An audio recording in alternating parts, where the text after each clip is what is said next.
Hey And people, we're live. So, okay guys, we're live. So, hey people, what's going on? What's up? Now, how's everybody doing? hello. Hello. Now, this, welcome to our first Good. episode of the Geeks Film Podcast. Now, if you're wondering why there's no channel intro or channel trailer yet, we're still working on that, but we're finally here to for our first episode to talk about one of our most anticipated movies of the year and of the DCEU and one of our favorite films of the year, and that is The Suicide Squad. Yeah. So, with that being said, with that, tell the show. All right. Robert Dubois. He's in prison for putting Superman in the ICU. I'm not joining your suicide squad. We'll see. Let's meet your team. I'm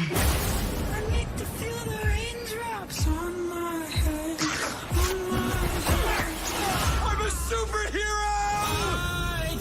Are you in or out? See the new trailer online in theaters and on HBO Max, August 6th. Rated R. So, with that being said, that was the little advertisement for the movie. So, how we're going to do this, we do have it structured to how we're going to do it. We will start with the introduction, so we will introduce ourselves. So, since I'm the host of the first episode, we're going to start with me, and I will say, my name is Joshua for Future Filmmaker 3940 Reviews. On that channel, I talk movies, TV, and music. I also do trailer reactions, top 10 lists. My spoiler-free review of this movie is on my channel, so if you have not seen the movie, don't worry.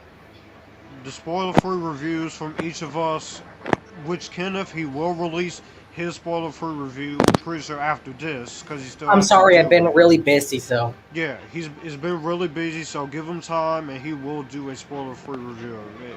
But if you have not seen this movie, do not watch this unless you don't care about spoilers. But with that being said, we will.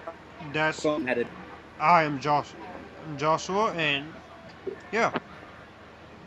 So Joey, introduce yourself. I'm Joey Stramberg. I am the host of Joey's Movie Blog. And as many people know, I am not too fond of the first Suicide Squad movie. So did I love this movie? Did I hate it? We'll get to our thoughts on the first movie. I have it structured, but go continue. Do I love this movie? Do I hate it? We'll have to find my thoughts out here. Oh, and by the way, everyone, after this is processed up to YouTube, this will be re-edited with the channel intro or channel outro and images and clips. So, through either Kenneth or myself, or whoever wants to edit I'll do it. this. Yeah, but, yeah, that's Joey, of course, a good friend of mine. Now we got the man of the hour, Mr. Martin Scorsese fan himself, my boy Patrick. Take it away. I'm glad you asked. How's everyone doing? I'm Patrick Preston. I'm otherwise known as Patrick Preston. I don't really have an alias or a tag like that. I write a lot of reviews on Letterboxd, where I do like a lot of lists of myself. As you guys know, I'm aspiring to be an actor. In fact, I'm going to college in like less than a week to get started. I'm going to be a performing arts major with a film studies minor, and that's going to be very exciting. My week has been pretty good. Overall, things are really changing for me in a good way, and I'm very happy. And I'm especially happy to be amongst four other handsome gentlemen like myself. Yeah. Just ready to really get to the nitty gritty here of the DC universe, and Yeah. I'm really looking forward to it. Next up, we have my good friend, Kenneth, who I've known since 2018. So, you introduce yourself, Kenneth. Hello, my name. Was originally known as Techno John 406, but he changed his name. But go ahead and take it away. Hello, my name is Kenneth Espericueta. I am an aspiring photographer, filmmaker, and writer, and I host the YouTube channel Kenneth's Movie Corner. I've loved movies since I was a kid, and also I tried to talk about gaming, but that didn't work, so I mainly talk about movies. But yeah, I have a YouTube channel that has 400 subscribers. Nothing to, like brag about, but it's something. Yeah, congrats, man. Like that's awesome. Like that's more than I got. Yeah, I mean, it's more than I got. yeah, you're doing fine. I'm pretty sure the only one who has the most amount is pretty much me because I built up to it. But now, Also, another fun fact about me, I have Asperger's syndrome, so I'm autistic. yeah, just like me, I'm also ADHD and autistic.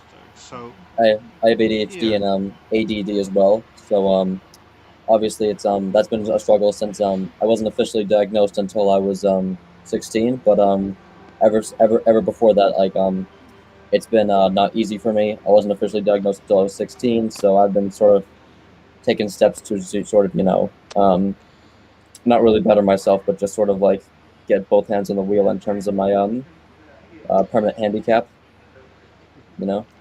so now in a last beliefs, we have a friend of mine I've known since I first started YouTube, and that is Evan, the cinema guy. Take it away, Evan.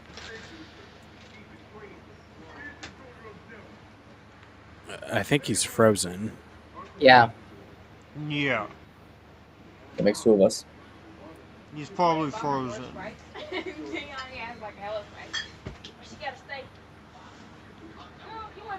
Yeah, because he isn't moving. But he's with us in spirit. Yeah, he's with us. Anyways, that was our introductions to ourselves. All of our social media will be in the links description box down below.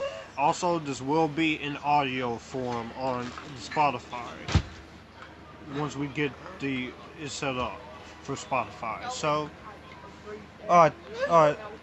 As soon as Evan introduces himself, we will talk about our thoughts on the first movie. We also have it to where we give our assignments, our thoughts on the film itself, favorite lines, favorite characters, standouts, and their.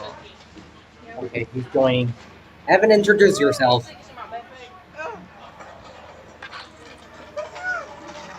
I think he's frozen. You're there, Evan. He's Hi. We've all been friends for a long time, and this is our first podcast together. And so very excited. All right. So, with that being on, moving up from the introduction, we're going to talk about our thoughts on the first Suicide Squad. And since, Oh boy. so, I'm pretty sure we'll start with Evan first. Evan?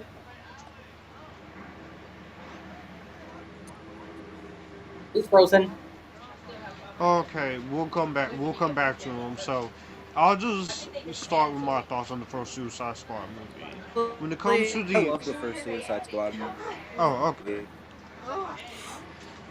Oh, we thought you were frozen.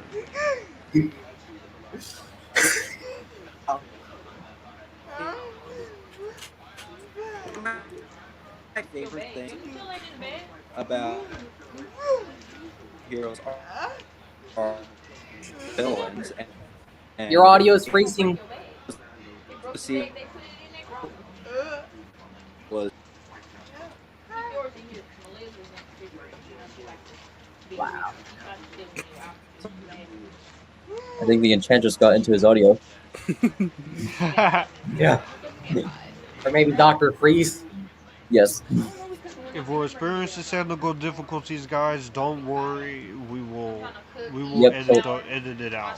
The Yep, technical totally normal. difficulties out. No shame.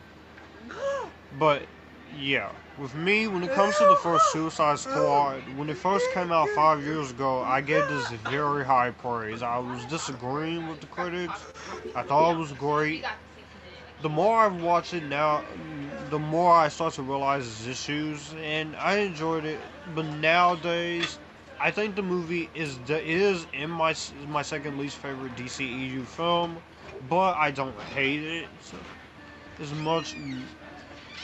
I do think there is good ideas in here, and I don't blame David Ayer for what happened. I do like the performances of Will Smith, Margot Robbie. I do like the characters of Deadshot, Harley, Katana, Captain Boomerang. I don't mind the soundtrack, and I do get what they're trying to do, but I wish this was David Ayer's cut, which we'll talk about that towards the end of here. But is at the very least, the best way I could put it is mediocre at best. All right. Take it away, Joey. Uh-oh. Suicide Squad is easily the most annoyed I have been at a blockbuster in the past 10 years, probably. Wow. It is so disjointed. Like, it's like you have it feels like a 2-hour long music video. You have like this you have like a bunch of Queen music, then you have Jared Leto over here doing his pretentious art house movie. And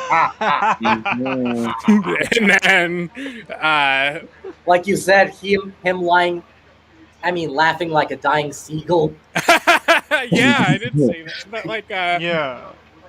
It just felt like, and I was so, and like the hyper style, just, it annoys me. The characters. Yeah, like I said, I get what they were going for, but if anything, we'll talk about the Ayer cut towards the end. But like, it just, and then Sorry, the characters. My thing was glitching. What were we talking about again?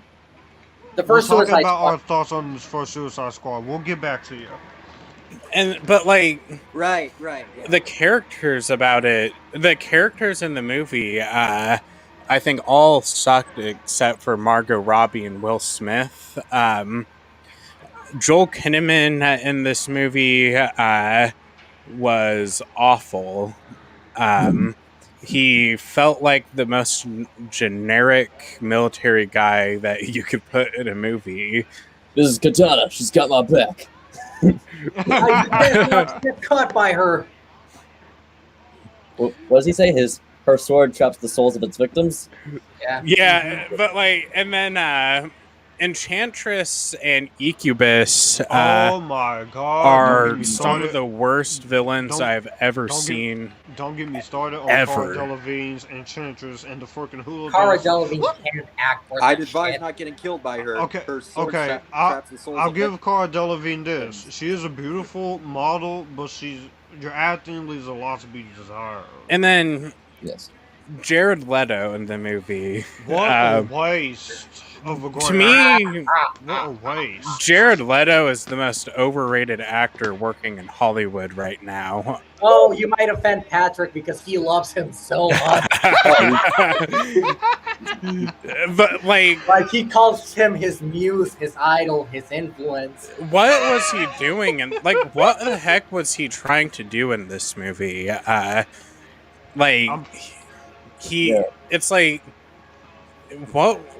what about sending dead rats and use condoms to your co-stars helped this performance? What did you learn about this character? You know what I mean? I think he was just trying to get way too into the character, but And the also, same thing happened with Heath Ledger too. But that was a better Joker. But It's like, it just felt like he was trying to do a poor man's imitation of what Heath Ledger did. But when you look at what Heath Ledger did to prepare for the role versus what Jared Leto did, it's like, that is a performance that it's what Heath Ledger did was he wrote in it, had a quote unquote Joker diary where he put things that Joker would laugh at and he'd laugh at them. Yeah, I was just gonna say that it felt like there was two hands on the wheel from not just Ledger but from Nolan himself. So like you could tell that Nolan and Ledger were really trying Yeah, to craft this great version, and I just yeah, didn't get the feeling from that from Ayer. You yeah. know? And I do have the Dark Knight. Yes. I have The Dark Knight as I've well. sh- I've shown Dark Knight Rises to my sister. She hasn't seen the first two, but I will show her the first two. But I'm pretty sure she's gonna be scared of Two Face when I get to it. But Yeah, Mm-hmm. He but used to like, freak me out as a kid. Oh yeah, that was pretty freaky. but it's like, what was? I don't understand what Jared Leto was trying to do here. I It's like, I get Mm, what Leto was trying to do, but I felt like he should have played it more like evil yeah. He like acted like a cholo. Like, if you go to LA or if you see any of these Latino gangs, they act a lot like Jared Leto's Joker. Mm-hmm. also I believe it. Killer Croc in the first movie. I thought he was fine, but could have been better. I did not care for the makeup they used on Killer Croc. Yeah, it was. Sometimes it looked okay, but like when you gave like a close up on him, it looked a little, uncanny. You know? Yeah, Also, he said all he said he wanted was BET. I'm like, we get it, but that's not what Killer Croc would say. What Mm-hmm. did you think of the first Suicide Squad, Patrick? Yeah, So obviously, I think that Joey echoed a lot of my complaints with the movie. I don't want to I don't like singling people out when in terms of like a film's failures because there's just so many people involved in filmmaking in general. So I don't really want to like single people out and say like you're the reason why that movie sucked because let's face it, there's a lot of people involved in making the movie. But let's also face the truth is that I think that Warner Brothers held far too much of a grasp on it that they didn't put what much I faith. what I personally think happened was that they got too reactionary because of how Yes, people reacted to Batman vs Superman. yes. I'm telling you, that ultimate cut of BVS was the version that was in filters, I think this would have. I think they wouldn't be so reactionary.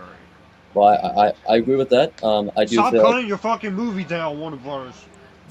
I do agree with that. I do think it was a very reactionary response, and I think I also read somewhere where the editing team behind the movie primarily edits trailers, Oh, and huh. yeah, and I think that's apparent in yeah, pretty much every frame of the movie that you can tell that there's like an editing team that are just not very equipped with telling like a story like this. And as you guys have both said, like I only really cared for Deadshot and Harley Quinn. There wasn't really much else I cared about.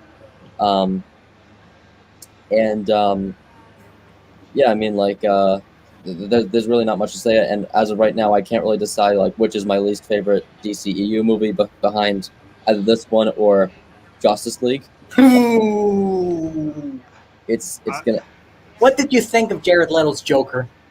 I think, well, I mean, as Joey said, I think that there were a lot of choices that were made, not just on his behalf, but on the script as well, and the director. And like he said, like mailing like condoms and rats to your co-stars. I feel like someone really should have the stepped in and said, problem "Hey, with the script is that David Ayer he only has 6 weeks to complete it. I feel like they should at least gave him a little bit more time. With yeah, the well, script. yeah," and again, like I don't feel like it just goes to show you, like there weren't. It was a very rushed production, and I think that comes across because like I said, I felt like Leto's Joker was a very uh, poor interpretation, not just on his Yeah, behalf. Like, Ayer has said the cut that we got is not his movie, and I feel bad for the fucking guy because sure, no filmmaker should ever have to go through interference. Strangely enough, I remember him saying that the theatrical cut was his cut, so I'm No, confused. now he's saying his cut scared the hell out of Warner Brothers because it was yes, more heartfelt, more emotional, and and who longer, knows if who knows if we'll get to that cut event, our thoughts on that eventually. yes. But yeah, continue, Patrick. Uh, I don't really have much else to say. I just think that the film was just a very the word I would describe would be miscalculation. I think that there were a lot of people miscalculated their choices. Like there is a good idea here, but like some choices were made that should not have been made. Yeah, And especially when you watch the Comic Con trailer. yes, from 2014 was it? 2015. 2015, right? I actually got into the franchise after the first movie. That's good. Yeah. I'm happy for that. Yeah. Alright, so, So, Kenneth, your thoughts? I have somewhat of a love-hate relationship with this movie because I've seen it 3 times. Like the first time was, I think, on opening weekend when it came out. I saw it in theaters with my uncle and my aunt, and I thought I was like, you know what? I don't think this is that bad. I actually thought it was like amazing. Then I saw it again with my dad, and I was like, "This is not that good." Then I saw the extended cut like a year ago, and I was like, "Eh." It's I don't think it's like the worst superhero movie ever. Like there are some good things, like for example, Will Smith is good as always as that shot. Harley Quinn, I mean Margot Robbie as Harley Quinn was probably the best part of the movie. She actually was. She actually felt like Harley Quinn, and I sure like the costume might be a bit over sexualized, but you know what? Harley Quinn is kind of like meant to be like a bombshell and everything. I liked Killer Croc. He was one of the best parts, I thought. I actually really like Captain Boomerang, and there were Me some too. fun action scenes, and I did like the soundtrack, but What did you think of Katana? she was okay. She was fine. Yeah. What did you think of Slipknot? Slipknot. I barely remember. I barely can climb remember anything. him. Yeah. You can climb it. He's only in the movie for 5 minutes and then he dies. And you do Yeah, there's like, no blood. To be fair, we'll get to that pretty soon when we talk about the new one. Yeah, but here's the thing. As far as my negatives for the first Suicide Squad, I think the script is atrocious. I don't know who to blame with because I know there were some rewrites on the script with the reshoots. Mhm. Also, Joel Kinnaman was just terrible in the first Suicide Squad. He is better in the new one, but here he is just really bland and awful. Cara Delevingne, again, like Josh said, she's beautiful. She's a great model, but she's a fucking horrible actress. And I'm like, why did why did they Also- cast her other than her looks? You could have gotten anybody else for the Enchantress and it would have been a much better performance. In fact, I And- actually. Honestly, the editing was a joke, and I get why, because the people who edited the movie only edited like trailers. So what else can you expect? And also, while least- Jared Leto, At least there weren't 6 editors on this movie, unlike Transformers: The Last Knights. okay, while Jared Leto I'll give him that. tried his best, I don't like his Joker because he just felt way too over the top. Like, I don't know, just felt like a cartoon. And also that damaged tattoo was ridiculous. Yeah. He Very looks simple. so much better in the Snyder Cut. I don't like the relationship between Harley Quinn and Joker. They try to portray it as romantic when in reality should have been really abusive, because if you read the comics or watched the Batman animated TV show, like, Joker only sees Harley Quinn as an asset, and he would leave her to die if it was saving his skin. Yeah. Well, he let's be honest. If that happened, people would complain about it and saying they wouldn't want to see it on film. Yeah, because Even the year though- before, the year before that we had 50 Given how Shades of Grey, beautiful which Margot had Robbie abuse. is, like, if I was with her, I would treat her like a queen.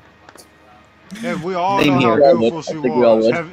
We all know how beautiful she is. People, have you not seen Wolf of Wall Street, people? Yeah, and honestly, I think they shouldn't have gone for a PG-13, because I'm like, this is a movie about villains fighting worse guys. So I'm like, why I couldn't they heard, go for and an this R one- rating? I guess if they would went for a rated R, it wouldn't make as much. But in 2016, you had Deadpool, and that made a shitload of money. But the thing So, is, they didn't know how popular Deadpool would have been. Well, it came out. The comics aren't all that as violent as you'd think they'd be, but a R rating would have helped. Like, for example, Yeah. have you seen the movie Batman Assault on Arkham? Yes. Uh-huh. That one was actually that is pretty awesome. violent. Yeah. And I was like, oh, if they only went like this for this Suicide Squad, like when I saw the trailer, I was like, it's gonna be rated R, and then they announced it was gonna be PG-13. I was like, oh man. Luckily, Yeah, not gonna lie, I actually thought Suicide Squad was gonna be rated R at first. Luckily, this new one, they did do one thing right, and that made it rated R. Yes. Yes. That was definitely a significant improvement. Overall, I would say the movie is like a 5 out of 10. Yeah, same here. It's a 5 out of 10. I don't hate it. I don't love it. It's a very frustrating film because I probably loved it a lot more than almost everybody else did. What are your Trust thoughts, me. Evan? I really liked it. It's definitely, we barely see a movie Joey about quit. supervillains. Joey And quit. it was nice for a chance to have some DC Comics villains in a movie together. And the war setting, while it was more emphasized in this new one, like this one, it felt like a action movie in a way, kind of like a crime film. Okay. And the performance of like Margot Robbie as Harley Quinn, of course, she was the best thing about it. Will Smith as Deadshot, like a lot of the characters, they're quite good. I think they. This worked is well. Joey's reaction. This is Joey's reaction. No, I think that I'm more on the Michael Will Smith Scott. one. No, the Michael Scott. Oh, like the. No, no, God. Yeah. For this. God, please. Why you no. little? For this. Anyway, what were you saying again? Why did you like the movie? So far, we do have some comments here, so I'm reading them as Evan is talking. Yeah, go ahead. No, Evan, you can go ahead and talk. I'm just gonna read the comments. Oh to yeah, myself. the first Suicide Squad movie. Yeah, Yeah. I've seen it quite a few times, and you know, like no matter how many times, I always find something to enjoy in it. And yeah, I mean, like a lot of people didn't really like the over the top like editing and stuff, but like I think it kind of worked when mixing like the modern because the more modern Suicide Squad comics are more chaotic than like the really old ones because those were more like war stories. This one, it was kind of more inspired by the newer ones, which makes sense because like I have some of the DC Rebirth Suicide Squad comics, and a lot of them are just bonkers. Like they're really nuts. I know you have a controversial opinion. What did you think of Jared Leto's Joker? Should I say the controversial opinion? Yeah. Go ahead and say it. Come on, let's be brave. Be brave. I think he's a better Joker than Heath Ledger. This is Oh! Joey. This is Joey right now. If this is Joey, if this is what Joey would do to you. Yeah. Tear bullets through my house. I don't care. But we can all agree Mark Hamill is the best Joker. Oh yeah. No, not on my end. He's still. This guy is still. But Mark Hamill, he is one of mine. Yeah. Talking when I'm walking away. So, Alright, so those are our thoughts on the first Suicide Squad. Now, we get to talk about our excitements for this, or how excited we were for the new one. Mm-hmm.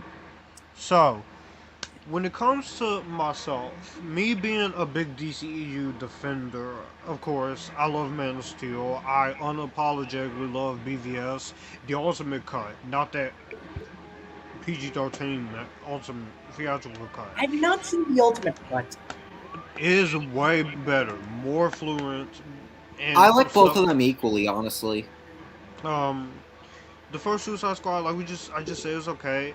I am in love with the first Wonder Woman.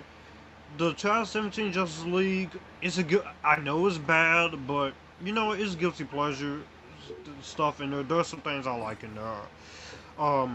Here's one thing. Zack Snyder needs to live stream himself watching the 2017 Justice League. I He don't should think do a he live should. stream of him watching it not- like he did with that's Batman not vs gonna Superman. That's would not just- gonna happen. That would just be No, sad. because he would rage quit like at the first 5 minutes. I don't think That- he I don't think that's gonna should. happen. Yeah, It'd be that- like watching a Nostalgia Critic review. But also, yeah. Also, getting back into it. Honestly, we're gonna leave the jokes in. The technical difficulties when Kenneth edits it with clips and images. Yeah, we'll leave the comedy in because this is fun. Also, I love the first Aquaman movie. Yes, I know it has a controversial person in here, but we're currently watching it right now as we doing the podcast. I am. Yeah, sometimes you because my gotta sister- put the people aside and. But I do love Aquaman. Shazam. Me too. Shazam is a lot of fun. One of the most underrated films of 2019. Shazam is a movie that shouldn't have worked, but it actually really did. Yeah, it really worked. Yes. I'm gonna get some shit for saying this. I fucking love Birds of Prey and the Fantabulous Emancipation of Harley Me too. Quinn. I actually have the Blu-ray. And no, it is not man bashing, you idiots. Yeah. That really showed what Hold on, Margot can do. I love her in the movie. The Birds of Prey could have been used a little bit more, but I really love the soundtrack too. Normani, Megan Thee Stallion, And yeah, I have Halsey. Birds of Prey on Blu-ray. Not apologizing for it. Wait. Here it is. Here it is. I still need to get it, but I will. Yeah. I got this for my birthday last I year. also love Wonder Woman 1984. I have my issues with it, including Pedro Pascal is Maxwell Lord. What the fuck was I haven't seen Wonder Woman 1984. I But think trust that's me, the DCEU. Wonder Woman 84 it is I have. not as bad as people make it out to be. Honestly, I find it kind of overhated. Yeah, it's flawed. It is a little long. Could use a little bit more action, but I think it's an entertaining at best sequel if flawed. And Zack Yeah. Snyder's Justice League, I thought was fantastic. I love Zack Snyder's Justice League. I Oh, can't yeah. wait for it to come out next month. It is a little lengthy at points, and there is a few things you could have taken out. But I'm glad Snyder got his vision. The movie didn't even feel 4 hours. Like, I was No, it so didn't. invested in it. No, it didn't feel like it. And as far as the rest of the DCEU, of course, I'm excited for what's coming, especially the Flash, because that looks something special. But when it Oh, comes yeah. to the Suicide Squad, we all know about James Gunn and him getting fired over bullshit. But thank God he's rehired now, so we can get the Guardians story and the holiday special. Yeah. But And think about it. If he was never fired, we never would have gotten the new one, the new Yeah. Suicide Squad. Yeah, because Oh, they what were about having the trouble worst coming up version? with the concept before he got hired. Yeah. Yeah. And when it comes to the first Suicide Squad movie, I was excited with him on board, and then when the cast, of course, Margot Robbie was coming back, and then you had Joe Kinnaman, Jai Courtney, and then you have Idris Elba coming in. I was like, hell yeah, bring Idris Elba in as a Bloodsport. And then also David Dastmalchian, who is a great actor. I cannot wait to see him in Dune. Also, Oh, we Dune's have- going to be amazing. Yeah, we have some new faces also in the movie. John Cena. We have the lovely Daniela Melchior. Which Oh, we'll you're going to get be all it. over her. Yeah, we'll Oh, get yes, to he it. is. We also That's his have lady. we also You have know Jen- who I am all over. We also have Jennifer Holland, who was also in Brightburn as a cameo. So I was excited, and from the concept, and then the trailer started coming out, and then hearing about Sylvester Stallone's King Shark, and then hearing that we're gonna be rated R, I was like, I got excited. I'm like, this is what I wanted from the first movie. And then with each promotional material, and then with the posters, when it's saying don't get too attached, I'm like, there's gonna be some carnage. They weren't fucking around with this new one. And then when I saw the movie on August 5th, I was just completely, I was like, yes, this is what the first movie should have been. But that was my excitement. So with that being said, let's go to Mr. Joey Strandberg himself and talk about his excitement. So when it came to my excitement for this one, I could care less when it was first announced. Not just because I didn't like the first Suicide Squad, but just everything going on with DC. Like, I hated Justice League, and I just could not care less. But with the announcement of James Gunn, I was pretty interested in what he was going to do, and then I thought the cast to it was pretty awesome.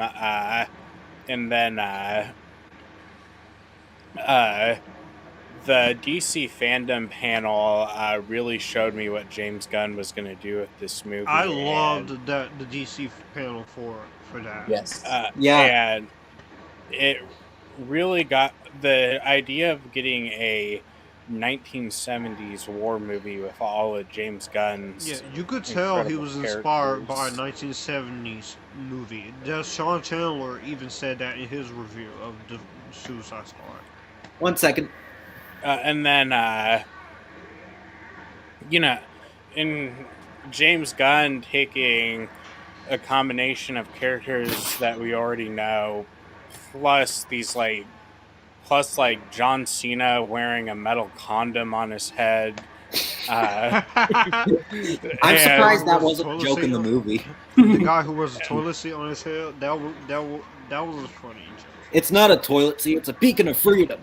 And then 1 second. We'll get to Ratcatcher when I talk about my favorite characters. But yeah, and I'll just say the rest of my thoughts for our thoughts on the movie. Yeah. With that being said, let's go to Mr. Patrick. So again, I think I felt similarly to prior to James Gunn being hired, I felt pretty similar to Joey because because of Justice League, and I liked Wonder Woman, but like Justice League was just a complete what the hell. And I remember at one point Gavin O'Connor, who directed The Accountant, and he also directed Warrior, Tom yes. Hardy. Yeah, who funny enough was supposed to be in the first movie, but then dropped out. At one point he was attacked. He dropped out to do Venom. Yeah. At one point, Gavin O'Connor was attached to direct the movie, and I felt like that made me feel kind of better because I liked The Accountant a lot. And eventually he dropped out to do the way back with Ben Affleck, and then afterwards I think I read that Mel Gibson was attached to direct the movie, and it became clear to me that there were just all these different filmmakers with completely different visions than David Ayer, and it just proved my point that DC was just like couldn't get their act together behind the scenes. And then finally, when James Gunn was attached, I'm like, okay, I think that now they have a vision. And again, they released the cast, and they had like a bunch of familiar names like Margot Robbie, Viola Davis, Idris Elba. They had like those guys, and then they had like some new faces too. Some new faces as well, yeah. Such as Daniela Melchior. You got all excited about that. And then they released the DC Phantom. They didn't release the trailer, but they just showed some like behind the scenes footage and the roll call. Yeah, the character reveals. Yeah, with the song "Oh No." Yeah, and to the back again. Yeah, and I saw the DC Phantom, and it made me feel a lot more excited. And then they released the trailers, and I'm like, okay, this could actually look this actually looks pretty promising, and this looks like what we have been asking for with the first movie, like Josh had said earlier. So eventually, as more and more stuff was revealed, I became a lot more excited for it, and I can't wait to share my thoughts on it. All right, so Mr. Elvin, the cinema god, or Mr. Haley Steinfeld lover, take it away, Evan. When the movie was first announced, like, I know they had like troubles with directors and stuff, and I was like, this is gonna be forever. They also had the same trouble with the Flash movie. Yeah, then they announced that James Gunn was gonna do it, and I thought, is this gonna be another Justice League? But the more info that was revealed about, the more I was excited. Like, yeah, they said it was gonna be a comedy, but like they're adding characters like Polka Dot Man, so like I can see where they're going with like a bunch of goofy characters. And to prepare for the movie, I started reading the '80s Ostrander Suicide Squadron to prepare for the Also, movie. I And really liked the animated Suicide Squad movie from 2018, Suicide Squad Hell to Pay. I still have yet to see that one. That one looks good. Same And here. when the character reveal, as you said, came out, like I was really intrigued, and seeing all these big name actors and a bunch of like weird, bizarre characters, I was like, I'm wondering how they'll translate well on the big screen. And when the Red Band trailer came out, I was like, okay, this looks fun. Starro's the villain. Looks like there's a bunch of action. This could be good. And And then, I thought every trailer got better and better. And then also, when we found out who was voicing King Shark, which was a big surprise for me because I didn't expect I that. remember when Sylvester Stallone posted on social media, like when he was filming a video of himself saying he was in the Suicide Squad, I was thinking, he's probably playing King Shark, isn't he? And we was right. And he fits the part. Hmm. I hope when the DVD's out, we get to see like a bonus feature of Sylvester Stallone voicing King Shark. I would love to see Yeah, that. the DVD, Blu-ray, and 4K, because we are gonna get commentary and some deleted scenes too. Yeah, So I can't wait to get the Blu-ray or DVD special edition DVD.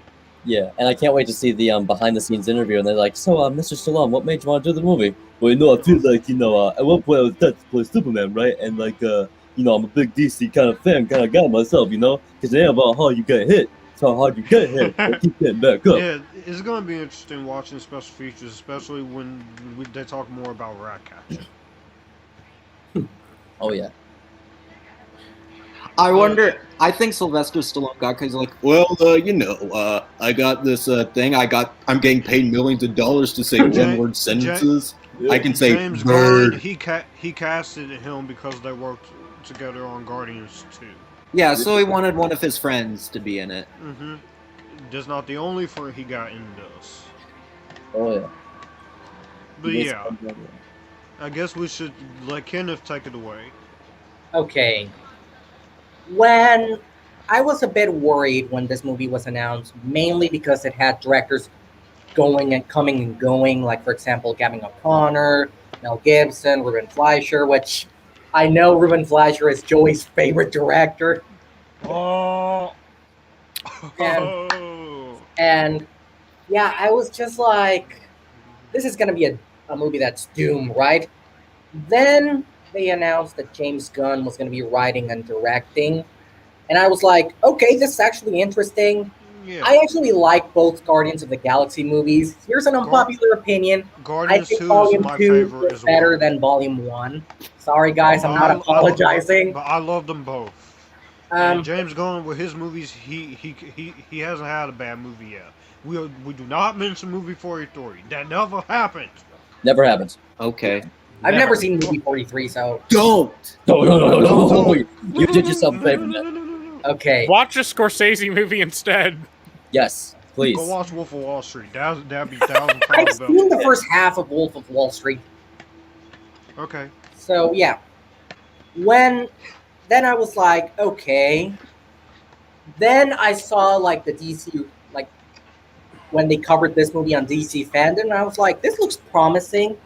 But what got me more excited was that they were going to go for an R rating, which I was like, yes, that's what they should have gone for. And yeah, when I saw the trailers, they looked really funny and really badass. And I was like, this is like, the Suicide Squad was my most anticipated movie of 2021 because the Batman got delayed till 2022, which was a pain moment. But yeah, Again, everything I saw of the Suicide Squad, I was just like, this is going to be epic. And then I saw it, and, well, you'll find out. If you can. They ain't gonna take the channel down. They ain't gonna do that no more. And, yeah, did it live up to my expectations? Guess we'll see. Alright, so now that we got our excitement for the movie out, now it's time to talk about our thoughts on the movie. Which, don't worry, everyone, like I said, when Kenneth drops a spoiler-free review, you'll hear his standalone thoughts. So, let's talk about our thoughts on the movie. So, with that being said, I'm going to start first. Like I said, I saw this on August the 5th, This was a few days before my 23rd birthday, which was great. Um, I was very impressed with this, and I feel bad for this movie at this box office because this movie should be doing a lot better. Fuck you, anti-vaxxers. Fuck you, anti-maskers. Yeah, fuck all you.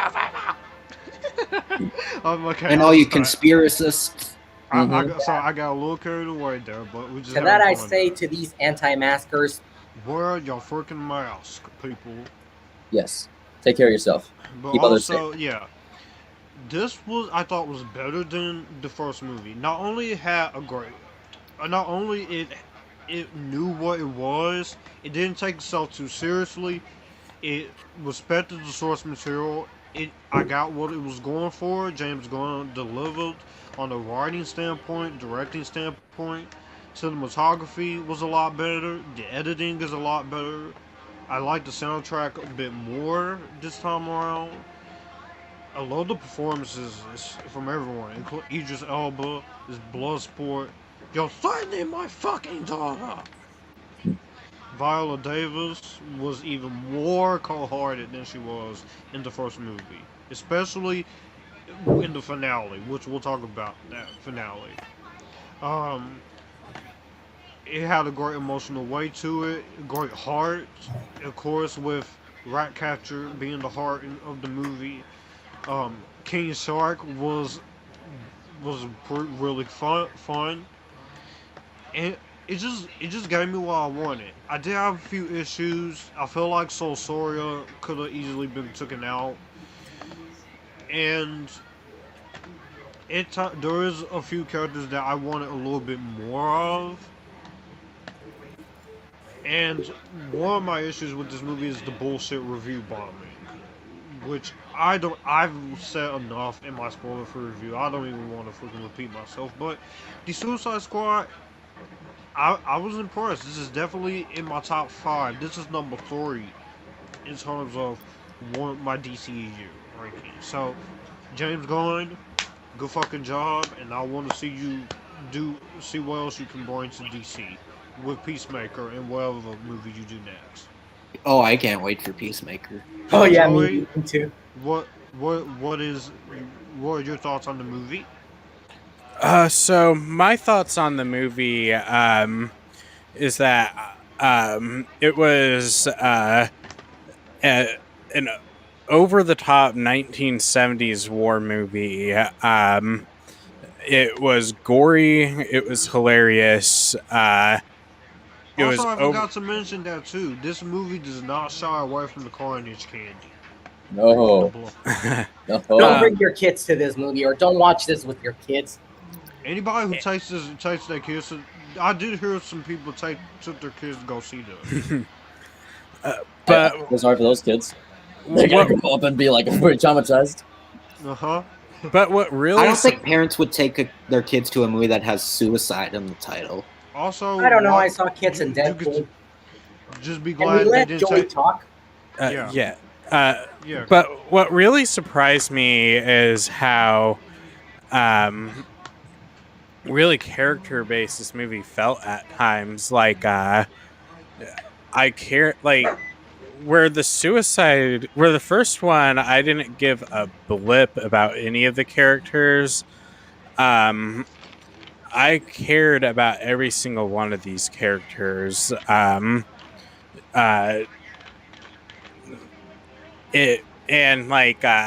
sequence where they were at the bar, did it slow down the movie's pace? Sure, but it was needed because it really helped make these characters feel human instead of just a bunch of violent people. Yeah, I get those thoughts. Very well said. Now let's get to Patrick. His thoughts on the movie. Much like what you guys had said previously, this film, not only do I think it's an improvement above the first one, it's almost like a parody of the first one, just in like how much it's an improvement. And it's so funny how like almost every character, in fact every character from the previous film, gets like a significant upgrade. Like as you said, Amanda Waller is like much more like cold and calculating, and Rick Flag, someone who was like one of the weaker characters from the first one, is suddenly like one of the strongest characters in this one. And I think that James Gunn really had a really distinct vision that he brought to this film. It doesn't even feel like it's in the same genre as the first one. Like that's like what we're talking about, and it really proves to me that DC was always at its strongest when it had like a filmmaker who had a distinct vision, and I don't think that's been proven more times than it has been in the past few years. Like David F. Sandberg really brought a lot to Shazam, Todd Phillips brought a lot to Joker, and now James Gunn brought a lot to the Suicide Squad. So I think that really like if you don't have a filmmaker who doesn't have like a distinct vision, I think your product is going to suffer, and or if not everyone's on the same page, then again, the product's going to suffer. But it feels this one feels much more coherent, not just like thematically, but it feels like everyone behind the scenes was on the same page. And James Gunn even said that he said that the producers didn't give him any advice that was not useless. Like everyone had like very good creative input, and I think that really shows in this film because I think it's such a significant improvement upon the first one. And really, my only few gripes with it are like some of the characters aren't as like well developed or entertaining as like others, and I guess like there was just a couple pacing issues, but like really like those are only like minor gripes. So I thought this movie was really like a real standout in the DCEU, and it might just be in my like top 3 or even just top 2 of the DCEU. Alright, very well said, Patrick. I definitely agree. Well, another thing I want to add on to creative input is that also I very much have to give credit to Warner Brothers for letting Zack Snyder release his cut and also letting him do what he wanted to do with Man of Steel, and also with also with Patty Jenkins with the Wonder Woman movies and James Wan with Aquaman. I think they're starting to learn that a director's vision is more important. Yeah, I'm glad they're learning from their mistakes. Yeah, I think they have a long way to go in terms of like, And now we're gonna see if that holds true with Black Adam and with the Flash and with the Batman, which Robert Pattinson's Batman. I'm sure it'll do fine. Bring it on. Right. Now let's get to Mr. Kenneth. Okay. I can't decide which movie is my favorite of the year. If A Quiet Place Part 2 or The Suicide Squad, because I think I love them both equally. Like most of you agree, this is an improvement over the first one. I actually really think this is funnier, this is better written, this is better directed, better edited, pretty much better everything. Yes, I did like that they put these D-list villains and they actually, some of them get humanized. Like, they don't treat a lot of them like jokes. Even Polka Dot Man, like, I was like, oh, he's just going to be a throwaway character that dies in the beginning. I actually think he was one of my favorite characters of the movie. Like I said, even the King Shark was my favorite character of the movie. Like, even when he's killing people, he's kind of adorable. Yeah, he's like, nom. Especially when he killed the one guy. Nom. No, not nom though. Peacemaker, like, seeing him in this movie kind of made me understand why he's getting his own show, and I can't wait. I loved him. Really, like, even though he was kind of an asshole, he was kind of likable, like, and he was really cool. I thought Bloodsport was also a really well-developed character. I think Ratcatcher 2 was obviously the best part. I think one of the best parts of the movie because her character was at times like you understand her and everything. I think the action is way better than the first one, and also the R rating helps because this movie goes all out for the R rating, and I actually there's one thing I prefer in the first Suicide Squad than in this one, and that is the soundtrack. I actually think the first one has better songs. Yeah. Okay. But I think both have great soundtracks. They do. I think also the villain Starro was more memorable than Enchantress, even though the human villains are a bit generic. And also, there were some characters I think would have been better if they lived much longer because I want to see what they could do. Okay. But yeah, overall, I think this is an improvement in every shape and form on the first Suicide Squad.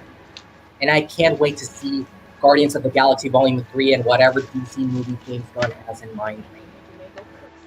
For more of Kenneth's thoughts, be on the lookout for his spoiler-free review, which he will probably film sometime this week. So stick around on his channel, everybody. But I definitely agree with Kenneth. Now let's get to, again, Evan. As someone who's read, obviously because I showed the Ostrander run of Suicide Squad, I can definitely see how it was an inspiration, given it has a war setting and it's more of a, I don't want to use the term realistic, more of a believable mission because they're traveling to stop dictators and stuff, and I get it with the war vibe, and they're trying to stop a prison and some dictators. I love the title cards. Oh yeah, the little chapters. Yeah, with Starro versus the Suicide Squad, and the leaves that spelled now, or the toilet bowl, the sun said 3 days earlier. Yeah. Mm-hmm. And yeah, I do like how it was kind of a mix of all the Suicide Squad comics. It had the more, like I said, believable missions because of traveling to countries and stopping being in war situations, but it also combines with the zaniness of the modern ones. They're trying to stop Starro, which is a really goofy character. He's a giant alien starfish and everyone's afraid of him, and it's so nuts. But with the characters like Polka Dot Man or TDK or whatever, or Harley Quinn, it works with the story that's given and the characters, and they all fit in the environment. Starro was cool. We gotta freaking Kaiju up in this shit. Yes. Honestly, I would have preferred it if Starro wasn't revealed in the trailer. Yeah, I agree. Because he doesn't really fully appear until the end of the movie, and I think I would have gotten a really big reaction if I saw him in the movie theater. If I didn't know he was in it, I would have been so excited. Yeah, in fact, that's one of my biggest it's not even a gripe with the movie. It's just a gripe with the film, the film marketing. Is that I felt a lot of the best parts in the movie were spoiled in the trailer. Also, the trailer kind of gives away who dies. Yeah, Harley Quinn keeps carrying javelin. Of course he's gonna die. And there's a shot where there's James Gunn, Shark, Ratcatcher, Bloodsport, Polka Dot Man, and Harley Quinn and Rick Flag and Peacemaker are nowhere to be found, and you're like, they're dead. Oh, and Peacemaker even told Bloodsport, "You're the leader," and you're like, they're not being subtle. Oh, yeah. When he said, when Viola Davis is telling him, "Turn around now, goddammit!" when she just snapped off, I'm like, calm down. They're just trying to save the world. That was a great impression, by the way, of Viola Davis. Yeah. Also, especially that's when she got hit with the golf club, like Abby in The Last of Us. Too. Yeah. But yeah, I agree with Evan or what he said. Now, let's get to the characters who died. Oh yeah, my favorite part. Because this is gonna be interesting. Like I said, the trailers kind of give away who's gonna die. Look at the poster even. The poster focuses on Bloodsport, Harley Quinn, Ratcatcher, Polka Dot Man, Peacemaker, and King Shark. They're going to be the biggest ones. He did say don't get too attached, and he was right. So, at the very beginning of this movie, in the war scene, we know who's getting... Pretty much everyone in the American flag dies, and with Savant... Except one. Except Weasel. Weasel. Which I thought he was gonna be permanently dead, but I guess I was wrong. But that was a twist. Justice for Boomerang. Savant, he was actually put in jail by Black Canary, so there is a little bit of a Birds of Prey reference there. And he killed a bird in his cell, so it's symbolism, kind of. Yeah. So pretty much everyone on the American flag who was gonna die. Mongal, Captain Boomerang, I got it right that Blackguard was the first one to die. Blackguard. Yeah, me too. Because Yeah, is an SNL actor really gonna live long? Yeah, Pete Davidson. He got his face just blown in half. Also, I like how aside from his death, I think all of his scenes were in the trailers. Yeah, Javelin dies. Savant dies. Also, TDK dies. I like his death. Like, they blew up his arms and he's wiggling like a dead Margot fish. Robbie's like, you're the detachable kid? What the fuck? Margot's just having fun with I just find it funny how a lot of people have wanted Nathan Fillion to be in a DC movie for years. We finally get him just to have him bitch I slap. wanted Nathan Fillion to be Green Lantern. Like, just to have him... He played Green Lantern in the animated Green Lantern movie. Like, just I think he would make a good Booster Gold. He could. Also, he and Patrick, they do kind of look alike too. Like if they make a movie and they have Nathan Fillion and Patrick playing father and son, I would totally buy it. But like, I can kind of see it actually. Yeah. The characters who died. Yes, Mongal dies in a very brutal way, which I was like, I want to see more of her. I'm like, she doesn't even have a character poster. I thought it was pretty. I wanted to see more of this guy. But yeah, I loved him in the first one. I did want to see. I do wish we get a little bit more time with him, but again, don't get too attached. So pretty much. I also love how Weasel had a character poster and he was barely in the movie. James Gunn's brother. Like he just showed up, he drowned, and then he appears at the because he can't swim. Nobody taught Weasel how to swim. Yeah. Also, did Sean Gunn do the Weasel voice? Like the noise? Yes, he did the motion capture and the voice. Well, he must be really talented. Like, it must be hard to do that. And also, when the you're telling me He's not a werewolf. He's a weasel. He's also with him. I mean, he's not. Also licking the window. Children, but I think he's agreed to do this. Also with him licking the window when we get to the team 2, but everyone on team 1 except for Harley Quinn and Rick Flag until the very end of the movie dies. Mm-hmm. And I thought Peacemaker was gonna die, but I guess that was another twist. I was wrong. I think a dead giveaway was that James Gunn said he wanted to do more seasons of Peacemaker, so I was like, he's gonna survive. Yeah. We'll get to Peacemaker when I talk about my favorite. Unless he had a really, really interesting backstory. Unless the movie takes place 10 years before the Suicide Squad. No, I'm like, they de-aged John Cena. So I'm like, they didn't kill him, but we'll get to what I think of him. He just got shot in the neck, which for trying to kill Cleo Cazo and turn against you don't turn against your teammates, bro. I'm sorry, but anyways, Josh must have hated Peacemaker for trying to do that. No, even though I did hate him, he was a likable villain. I'm kidding. But yeah, Peacemaker was great.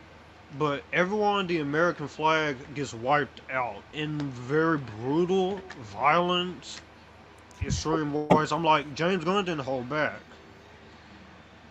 He did not hold back. And also the deaths of people that Harley is dealing with was very cool. Just her scene with her just going full John Wayne, but I'm like, ah! Yeah. I love when she kills that guy, like she's talking to him and then he shoots it and then she says, I can't believe this thing had a bullet. Before the Harley Quinn show, it was kind of hard to see Harley Quinn have sex with another guy that wasn't Joker. Birds of Prey, she left this crazy ass, so... Yeah. Oh, well, unless you saw Batman Assault on Arkham. Yeah, I saw that. I will see the Harley Quinn show, because King Shark and other characters are there. But, and also, Polka Dot Man, I was expecting him to die, but I was also kind of expecting him to live, too. I wanted him to live! But he that whole fight with them and Starro, and then Bloodsport tells King Shark to go eat Starro and Harley Monster to num Num num. Num. And then, do you see who that is? It's your mom. And At then first, I thought he was just making a lame your mom joke, but then his mom actually appeared, and that got me. Yeah, and he's I like, actually- I'm a superhero! I'm a motherfucking... yeah, and then I was like, no. I was like, no, I want to see this guy live! But we'll get to him when we talk about our favorite characters. But the characters who died, James Gunn, you weren't playing them. So You know what's funny? I predicted that the Thinker might die, and he got killed in exactly the way I thought he would. ripped I in half remember by you once Starro. predicted Polka Dot Man was the first one that was going to die. It was before more footage was released. Yeah, you were like, Polka Dot Man is the first one to die. Well, he was the last one to die. And also, I was also scared for King Shark because I thought he was gonna die too. Yeah, because he may be strong, but Starro is really strong. Yes. Were you surprised by any of the character deaths? Rick Flag kind Rick of Flag surprised me. shocked the shit out of me. I'm like, Yeah, he was another one that... I was like, Peacemaker, you bastard. I thought Rick Flag was 50-50. Because I was thinking Yeah. he could survive, but then again, Yeah, I was Bloodsport like that seems more too. like the leader in this one. But Plus, remember, I there like- were a lot of shots that Rick Flag and Peacemaker were not present, and the other members of the squad were present. So I was like, yeah, they're either dead. Yeah. that. But he did put up a fight with Peacemaker. Laptop just fell on me. Here's one thing. I know James Gunn said that he could have killed Harley Quinn. I'm willing to call bullshit on that one because I'm pretty Okay, sure good. Warner Brothers gave him permission to kill any character he wanted, but I'm pretty sure they pretty much told him, don't even think about killing Harley Quinn. He could have killed Harley Quinn if he wanted to. He can pretty much do whatever he wanted. I didn't think Harley was But going to I die don't for think- two reasons. One, James Gunn said that Harley Quinn is his favorite DC character at one point. And number two, Margot Robbie likely has the biggest contract of all the cast. Yeah. At this point, I think she's the most is she the most recurring cast member of the Yeah. DCEU? Yeah, She only besi- appeared in 3 movies so far. Yes, besides Henry Cavill, Gal Gadot, and Ben Affleck.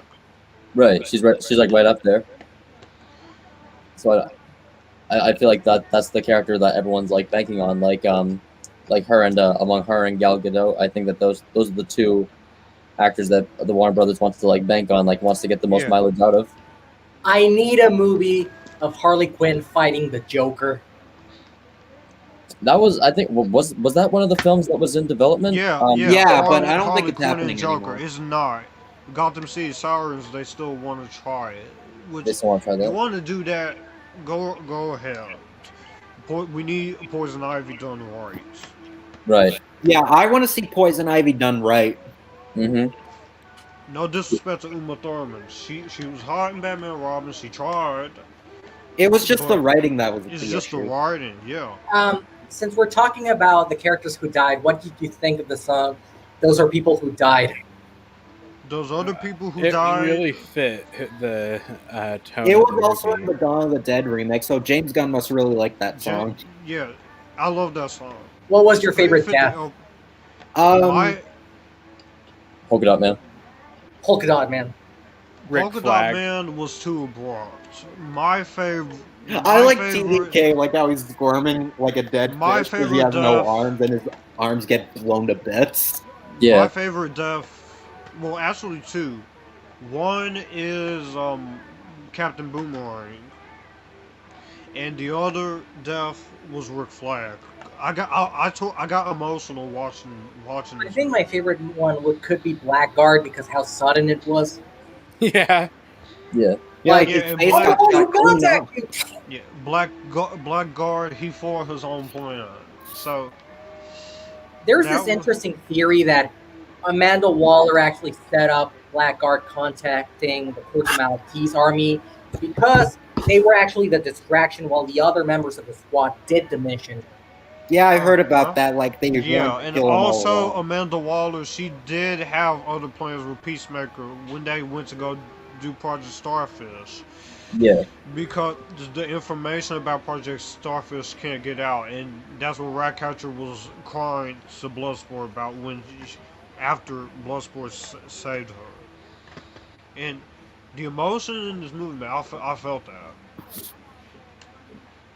So what's the next topic?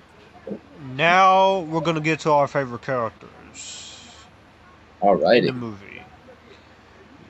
I have 5, but I'll start. I'll work my way small and then go with big.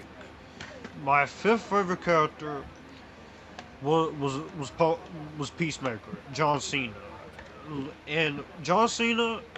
I liked him here that I did in F9. He was good in F9, but I think here he fits. He's playing the Joey, you asshole need to watch character. F9. He's playing an asshole, but he's very likable, very charismatic, and he has a lot of funny jokes in the movie.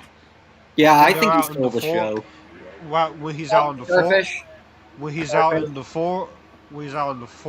forest, and he Idris Elba is talking, and then Idris Elba told him what he said in the trailer, and then that was funny, and then he was also being very mean to Peacemaker. He's like, no. I'm like, why are you being mean to him? He's just making a little thing that looks like you. But then when we get to the reveal, even with that reveal and when he kills Rick Flag, I still found myself liking John Cena. He was great. I loved him in number 5. Number 4 was easily Bloodsport, Idris Elba. A lot of people say he was going to be Deadshot 2.0, and they are similar in having the daughter and being mercenaries, but weapons-wise and emotional characters-wise, they're completely different. And a lot of things with him I liked too, with him being scared of the rats, like, alright, calm down with the rats.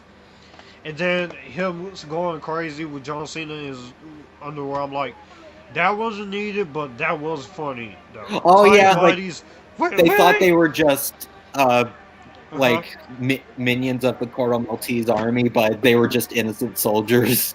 Yeah. Yeah, but yeah, with John Cena, where he's like, tidy whities, really? And now No, that's just racist. No, it's not racist. And then when he's just, and then when I love his emotional scenes with Ratcatcher, and I like his backstory. Like, he's doing this mission because Viola Davis is threatening his daughter, and I'm like, and then that scene where he just goes up to Viola Davis and threatens her with an ink pen. She didn't even flinch. She's like, you're threatening my fucking daughter. I'm like, shit. And then Viola Davis is like, stand down. Yeah. And also, Jennifer Holland did a good job in that scene too. Yeah. But I might sound a bit like, perverted or anything. no.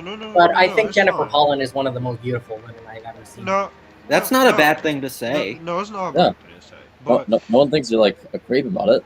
It's Yeah. a compliment. Yeah. this is a compliment. But Idris Elba, I thought he was great in this movie. Also, a lot of his moments with even the moments with the other team members, like King Shark and Ratcatcher, when they're talking, and he's like, "You are a little idiot." And then when he's scared of, and yeah, when King Shark threatens, we'll get to King Shark, but Idris Elba, he was great in the hero.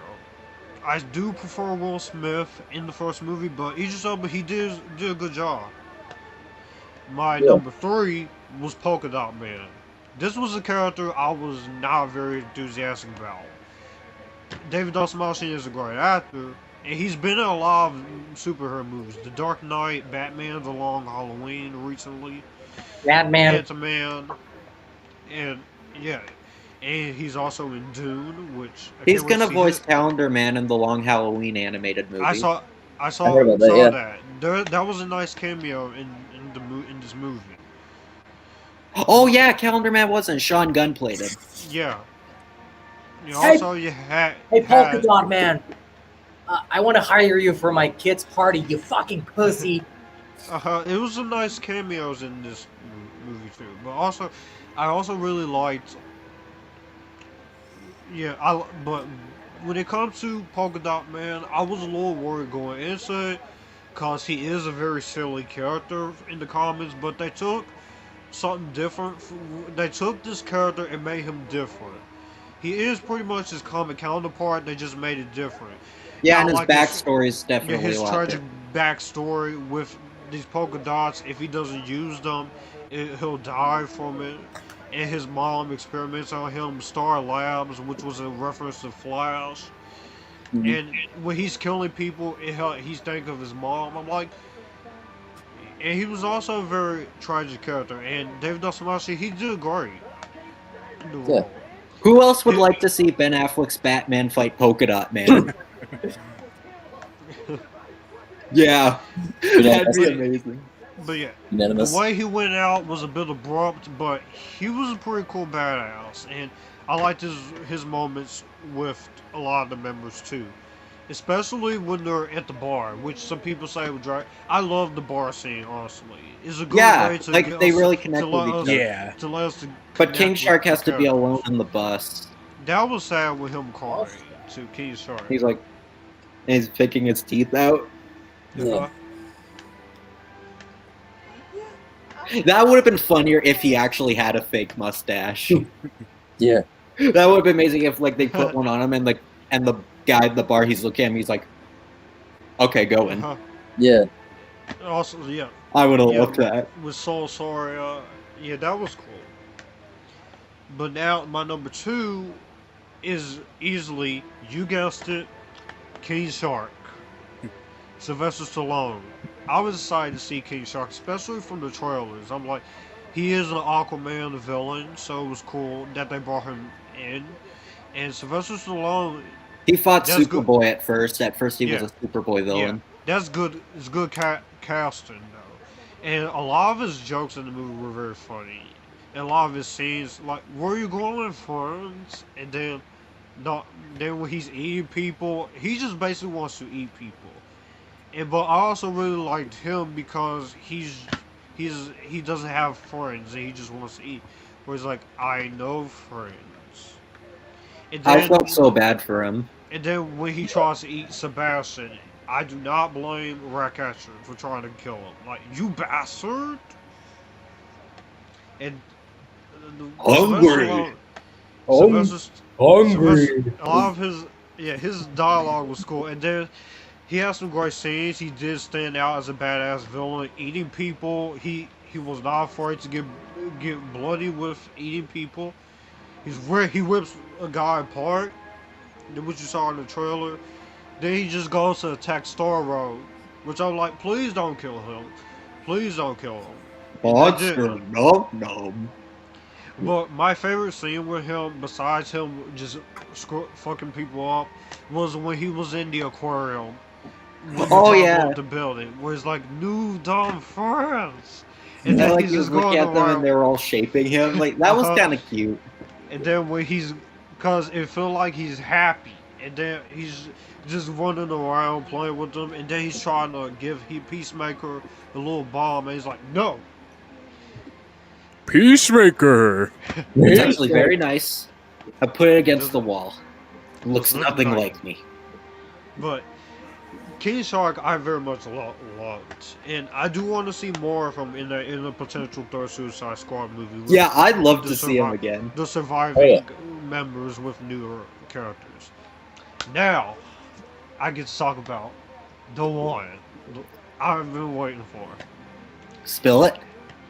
Ratcatcher 2. Cleo Cazo. Daniela Melchior. For her first American film, like I said, she was great because, of course, she is from Portugal. She's done Portugal work. She also did the Portuguese voice of Gwen Stacy in Spider-Man Into the Spider-Verse. That's right. So I was very excited to see her, even though I am scared of rats a little bit. But I was excited to see Daniela in the role, and I gotta say, she was definitely the best character in the entire movie. She brings a lot of emotional weight to the character.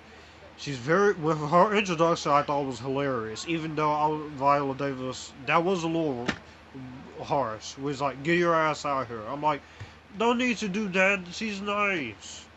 Which I is like I don't function Sebastian, with. her little pet rat. Sebastian was very, very, very cute too. Yeah. Voiced by D. Bradley Baker, and that's not only just CGI. There's also two. Rats. Honestly, I was Also. really surprised when I found that out. I thought those were just squeaking sound effects. I'm like, is there a voice this guy can't do? Yeah. He's so He's pretty versatile. much done. I know. Yeah, The tones. but Sebastian, he was very cute. Also, they did screen test her too, so I do have to give credit to Daniela Melchior for not only playing this part, but also for having the balls to make friends with rats. I would with freak two of out. them. And also, some of her moments were pretty badass with her wand. I like the scene where they're on the bus and they're all talking, and then she's talking about her and her father. Which Oh yeah. that, Taika Waititi played Ratcatcher 1. yeah, which It was that cool got to me. see him. Which that had me. Okay, I'm gonna say that had me tearing up a little. When she's talking about her father, and then when she was crying and begging Peacemaker not to kill her, that I was like, if you fucking kill off the heart of this movie, man. But they didn't. Also, her moments with King Shark was cool. Where it's like, no, it's not Num Num, and then we just asking him, "Would you eat your friends?" Which I just said that, and he's like, I have no friends. And then when they say If you did, would you eat him? Yes. yeah, and then when King Shark No. try to eat her, I'm like, no. It was like with Venom, and we do not eat policemen. I said the same thing with King Shark. You don't eat your teammates. But Ratcatcher 2, not only she's very beautiful in the movie, obviously, it's Daniela Melchior. But I do want to see what else she does, not only in Portugal, but also for American films, because she is a rising talent, and I was very happy with Daniela Melchior, and I do want to see more of that character. And I liked how innocent she was compared to like the rest of the team. Like she's kind of the more timid, friendly she's one. the most calm. Yeah. And all she really did was just got in jail for armed bank robbery because they considered the rats a weapon. Yeah. And then her emotional scenes with Bloodsport, where they promised to get each other out alive. James, James Gunn. It's kind of like a father-son allegory a little bit. Yeah, a father-daughter allegory. A father-daughter. But those are my top 5 favorite characters. We should go on to Joey and say his favorite characters. So my favorite character, I might be a little bit biased on this one because she's played by my wife, Ratcatcher 2. She's Josh's wife. Yeah, hands off, man. No, it's alright. It's cool. But we have fun. So Ratcatcher 2 was the scene stealer for me because she felt more, because I was able to relate to her from the very beginning when, she just wanted to sleep instead of joining this stupid suicide squad. And she's my spirit animal. But then the scene my favorite scene of the entire movie was the bus flashback scene. I think that is where Daniela Melchior.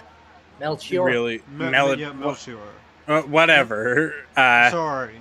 Really was able to flex her acting emotions.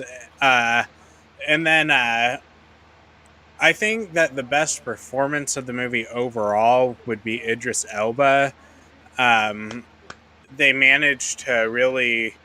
I think that it's mainly in the scene between him and his daughter, played by Storm Reed. Yeah, that scene was funny, but it was also a really good scene.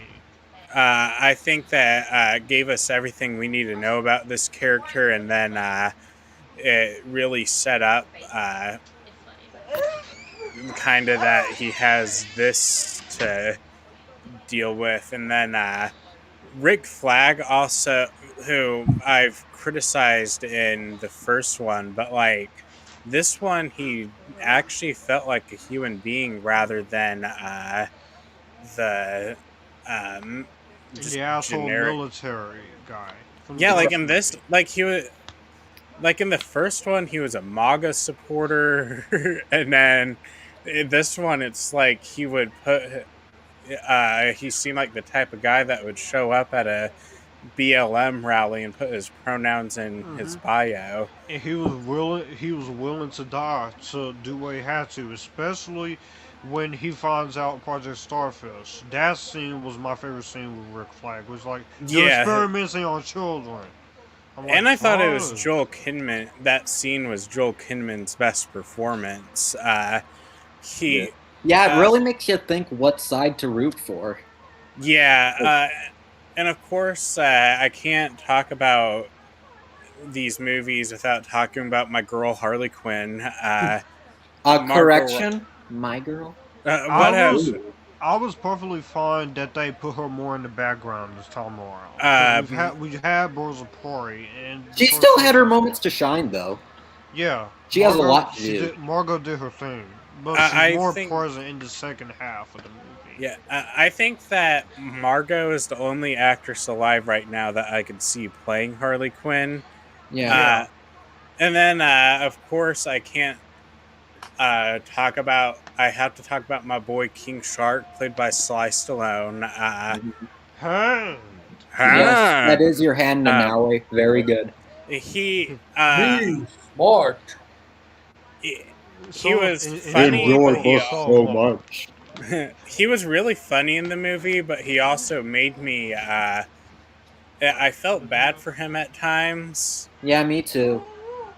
And then, lastly, I just want to talk about how with Polka Dot Man, we've had Taskmaster and Polka Dot Man both in the same year, and I am shocked to say this, but Taskmaster was a terrible character, and Polka Dot Man was a great character. I think I saw a tweet like that once. Yeah. So, Patrick, who are your favorite characters? So it's very hard for me to choose a scene stealer because I feel like everyone really was given a moment to shine. Well, at least the main characters. But like I said, I feel like Rick Flag, as you said, like got a major upgrade. He actually feels like a fleshed out character rather than just like a role to fill. I was really entertained by King Shark. I'm a big fan of Stallone. I think he's really entertaining. And honestly, like if you go back to like some of his works, like Rocky and like Copland, you can tell that like he actually is like, I think he can be actually like a good actor, and I don't mean like a good action star who can like do some fight scenes. Like I think he can be like a good actor. And I remember his he's been attached to DC projects for a long time, because I remember he was an early candidate to play Superman before Christopher Reeve was cast. I wonder how that would have gone. Yeah. Who are you? A friend. How you doing? Yeah, but I've been choose justice the American way. I mean, like that's what I do. And he was also a candidate to play Batman long before Michael Keaton was cast. Oh, I can't see that even. I could not see that, man. I'm Batman. Don't kill me. Hey, I'm not gonna kill you. Like, I just want you to tell all your friends about me. You know what I'm saying? You all get nuts. Come on, let's get nuts. Yeah, you want to get nuts? Come on, let's get nuts. And I made you, but you made me. yeah, and he also turned down the role of Mr. Freeze before Arnold was cast. Oh, he dodged a bullet. He did. Yes. So who is having the spotlight now? Patrick. Okay. And so yeah, that's 3 projects that he was attached to. That was 3 DC projects, and now finally he's been cast as King Shark. And I feel like, honestly, I can't imagine a better role for him, because I think I think he does like a lot. And I've been saying this for years now. They need to create a category at the Oscars for best voice acting, because like this isn't just an A-list guy like collecting a paycheck. Like this is a talent that people have. Yeah, you know? Sylvester Stallone voiced the character, but Steve Agee, who's in the movie as another character, did the on-set part. That's for right. Shark. Yeah. The motion capture. Yeah. They do need to create a voice acting motion capture. They also in the need to Oscars. create a stunt work category, Yeah. I agree. Yeah. I agree. And speaking of stunts, there were a lot of impressive stunt sequences done, particularly with Harley. And again, like she was also fantastic. Like Margot Robbie, I think is just perfect casting as this character. And I was really impressed with Bloodsport. I think that Idris Elba is I think he's a pretty like He's an underrated talent. Did you ever Yeah. hear about that one stunt where Harley Quinn, like she's held captive in the tower, and she actually did improvise that stunt where she fixed Margot the key? did that herself. Is that where right? Yeah. Where she uses her feet to unlock herself from the chains. Tarantino must have been like, "Why didn't I direct this movie?" Yeah. I forgot to mention the best character of the movie, Milton. Milton was still with us. Yeah. Oh, you can go. You go first. Some other characters I did like, of course, Jai Courtney I loved. Alice Braga, despite me saying she should have been cut out, she did what she had to do with Soul Soria. Starro was really awesome. Agreed. And I also enjoyed, for the little screen time he had, Pete Davidson's Blackguard. And also, The Thinker was great. The Thinker, yeah. Peter Capaldi from Doctor Who. Yeah. So yeah, like I was saying, it's very hard for me to choose a scene stealer because I think that a lot of people were given a moment to shine, and I was happy with Idris Elba because I think that there are very few performances from him that I've seen where I think he does a weak job. I think he's usually consistently pretty good in like his roles, and I feel like this screenplay really played well to his strengths as an actor, and I think he did a really great job here. And I thought John Cena was pretty entertaining with his little role, and I believe he described Peacemaker as a douchey Captain America. He's a jignostic killer as described. He's like you took Yeah. Captain America and Deadpool and combined them into Peacemaker. Yeah, and Polka Dot Man, played by David. How is it pronounced? Dasmalchian. Dasmalchian, yes. I think he's also a very versatile character actor, like as seen in not just The Dark Knight, but also in like Prisoners. He was really great. He was also really good in All Creatures Here Below, which he wrote, and also starred Karen Gillan, which came out in 2019. David Dasmalchian wrote his own comic. He did.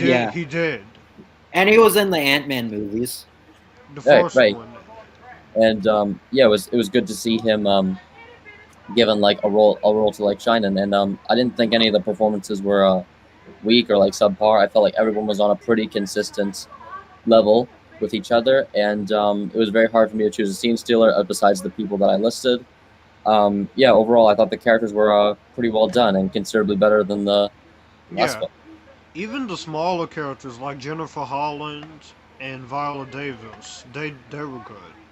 Yes. I was actually surprised that like Steve Agee, Jennifer Holland, and everyone else kind of got their own mini arc. Mm-hmm. Yeah. I think I know why Jennifer Holland was cast. James is his girlfriend. Yeah. Mm-hmm. He wanted his girlfriend in I do have this theory that she was like, either put me on the movie or we break up. Well, no, actually, I think that maybe she was gonna be like a villain, but she turned it down. She's like, you casted your brother as Weasel. I don't want to know who I'm playing. Either I play a regular human or I'm out. And he's like, okay. And she did a good job as Amelia Harker, especially towards the end when she's just sitting there having to deal with Tower of Viola Davis threatening to blow them up. And we're gonna see more of her in the Peacemaker show. Mm-hmm. Speaking of Jennifer Holland, she once actually replied to a comment of mine. Oh yeah. Look at you! Look at you, Mr. Big Shot, interacting with some A-list talent. I remember my first time. It's happened to me once with Dove Cameron and Jennifer Holland, even the director of Clueless. Here it is. Here it is. What does that say? Yeah. Stunning Jennifer. You are stunning, Jennifer. Thank you. But it happened with Daniela. It happened. That's sweet.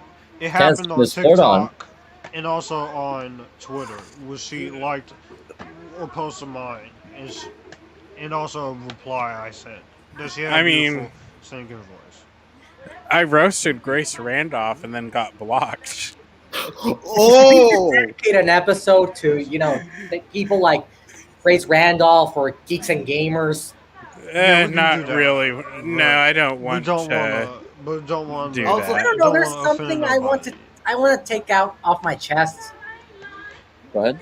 Maybe I'll do it as a standalone video. Okay. did any of you see Grace Randolph's review of this movie? And she says, like, what No, the reasons no, I it sucked didn't. was because it was rated R. No. Like, she complained that there was innocent killed, Oh. there was Wait, nudity, let me and see there if I was can find her animal negatives. I cruelty. think I got it. Joey gave me the. I think Joey sent me a photo of the negatives. 1 second. I could Yeah. pull up my Facebook. Grace Randolph is just full of herself. But Want me to mention her negatives? What? Go ahead. Okay, let me just find it because let me just find it. Okay, almost there. Sorry, because we sent a lot of pictures. Take your time. Yeah. I Okay, got here it. they are. Her negatives are full frontal nudity, crude discussions, over the There top wasn't- war, innocent scale, human torture, animal cruelty, political commentary, shockingly evil characters. there was never any political And commentary. want to see my reaction? Even if there was political commentary, has she ever read a Suicide Squad comic? This was my reaction. Yeah. And plus, with the Americans responsible for Project Starfish, what did you think was going to happen? It's On not top of that- overly political. Not to mention, there wasn't even any full frontal nudity. It's like, no, except for John Cena. On The top of- only nudity I saw was like in the background. You see a bunch of silhouettes of naked dudes in And like the these only- mats. And the only thing close to a sex scene was really cut, and it wasn't that graphic. It was just a kissing scene. yeah. Yeah, Also- like it wasn't that graphic. She complaining about gore. Is rated R for a reason, and there was no kids in danger. On top of that, it's called the Suicide Squad. Yeah. So Exactly. I don't know Of what you course, were people are gonna die. Yeah, I don't know what you. I don't know what else was what else you were expecting from that trailer and the title, but But yeah. yeah. It's hard to Joey disappoint. Actually, and- It's Joey funny and when she Patrick- mentioned animal cruelty. Lots of birds die in this movie. Oh yeah. and- Plus, they're CGI. the Yeah, I know, CGI. but like, it's kind of funny. Like, Savant kills a bird. Like, a cage full of birds gets burned with gasoline. Like, man, James Gunn must really hate birds. Yeah. I don't think he does. Nah, he doesn't. It's just. But Joey and Patrick is giving their favorite characters. Now we have to get to, of course, Kenneth's favorite characters, and then we'll go straight to Evans. Okay, I have 5. I have one honorable mention before. Go Weasel, right ahead. like, even though he has little screen time, he actually left an impression. I actually like Weasel. I wanted to see more of Weasel. Yeah, so my 5 characters. I'm gonna start. Which one is from the bottom to the top? Yeah. My 5th favorite character would be Ratcatcher 2. Too low. She's great. No, it's fine. No, it's fine. He She's it's great. fine. I like her character, but I think I like her because you can actually understand her, and Daniela Melchior gives a really good performance, and she's actually kind of adorable in some points when she says "you bastard." I was like, that's kind of adorable, and yeah, I actually really like the scene where she's talking about her past and everything.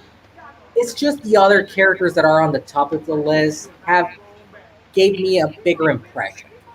Right. 4th would be Polka Dot Man. Like, this is a character that you expect him to be the first one to die because how unpopular the character is. Like I said, Evan predicted that Polka Dot Man was going to be the first one to die. And I was like, yeah, you may be right. But I actually really liked his character. And you actually understand, like, he's not like a character that's meant to be a joke. There are moments where you feel bad for him. If James Gunn can make you fall in love with a raccoon, he can do it with Polka Dot Man. Yeah, and honestly, I feel like I would have liked if Polka Dot Man actually lived, because I was like, God, I really like this character. Yeah. Third favorite character would be King Shark. Yeah, he, like I said, even in the scenes where he kills people, he's so adorable. Like when he's like, and me King Shark, me so smart, Lord, and yeah, Move peacemaker. on. Yeah, honestly, Yeah, and his little eyes are so cute. honestly, I don't know who's cuter, like Baby Groot or King Shark. That'd be hard. I'll probably say King Shark. King Like, Shark. and honestly, when Starro threw King Shark through the building, I was like, please don't tell me he's dead. I was the same way. Yeah, and when he appeared alive, I was like, oh, thank God. And when he hugged Ratcatcher. Second favorite character, Bloodsport. Idris Elba, either Idris or Idris Elba, whatever. You got it right. He was a Tomato, great tomato. character. He was a great character. This is what I like about these characters. These are D-list villains, but they actually humanize them and they actually make them potential fan favorites. And yeah, I actually really like Peacemaker. I mean, Bloodsport. Sure, he was a bit like Deadshot, but there was enough of his character for him to be different than Deadshot. Yeah. To be honest, I am glad Idris Elba didn't play Deadshot, because I'm glad they actually gave him Bloodsport, because I think making a D-list character a fan favorite is more important for me. Exactly. And my favorite character, Peacemaker. John Cena is just someone that I'm enjoying watching on screen. Like I said, I really like F9, and I thought he was good in that movie. And also, Joey, you need to see F9 as soon as you can. And yeah, Just relax. he was an asshole. He was a total asshole, but he was likable. Like, I'm like, even though this guy is like an asshole, I want to see more of him. And when he was shown to survive, I was like, yeah, I want to see more of him. And I am excited. I am beyond excited for the Peacemaker TV show. Me too. Also, Now, Evan, I love the cameo with Palm Clemency as Mantis. With her as the dancer. Yeah, I was gonna mention that. Like, I actually didn't notice that until like sometime I looked up and I was like, oh, she was in this? Now we can get to Evans and his favorite characters. Okay.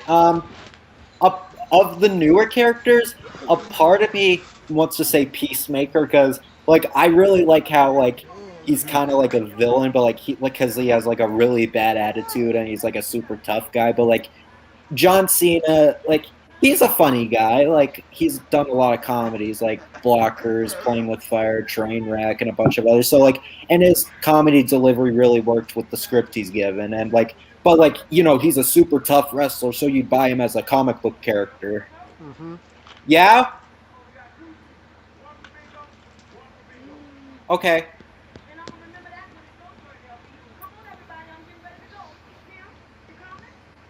Yeah? Okay, see you later. Sorry, my mom was calling me. Okay. Anyway, so yeah, about Peacemaker. Like, he's like a really tough, like, he's supposed to be like a superhero kind of, because, you know, he wants peace, but like, he's kind of crazy a little. Like, he's. What?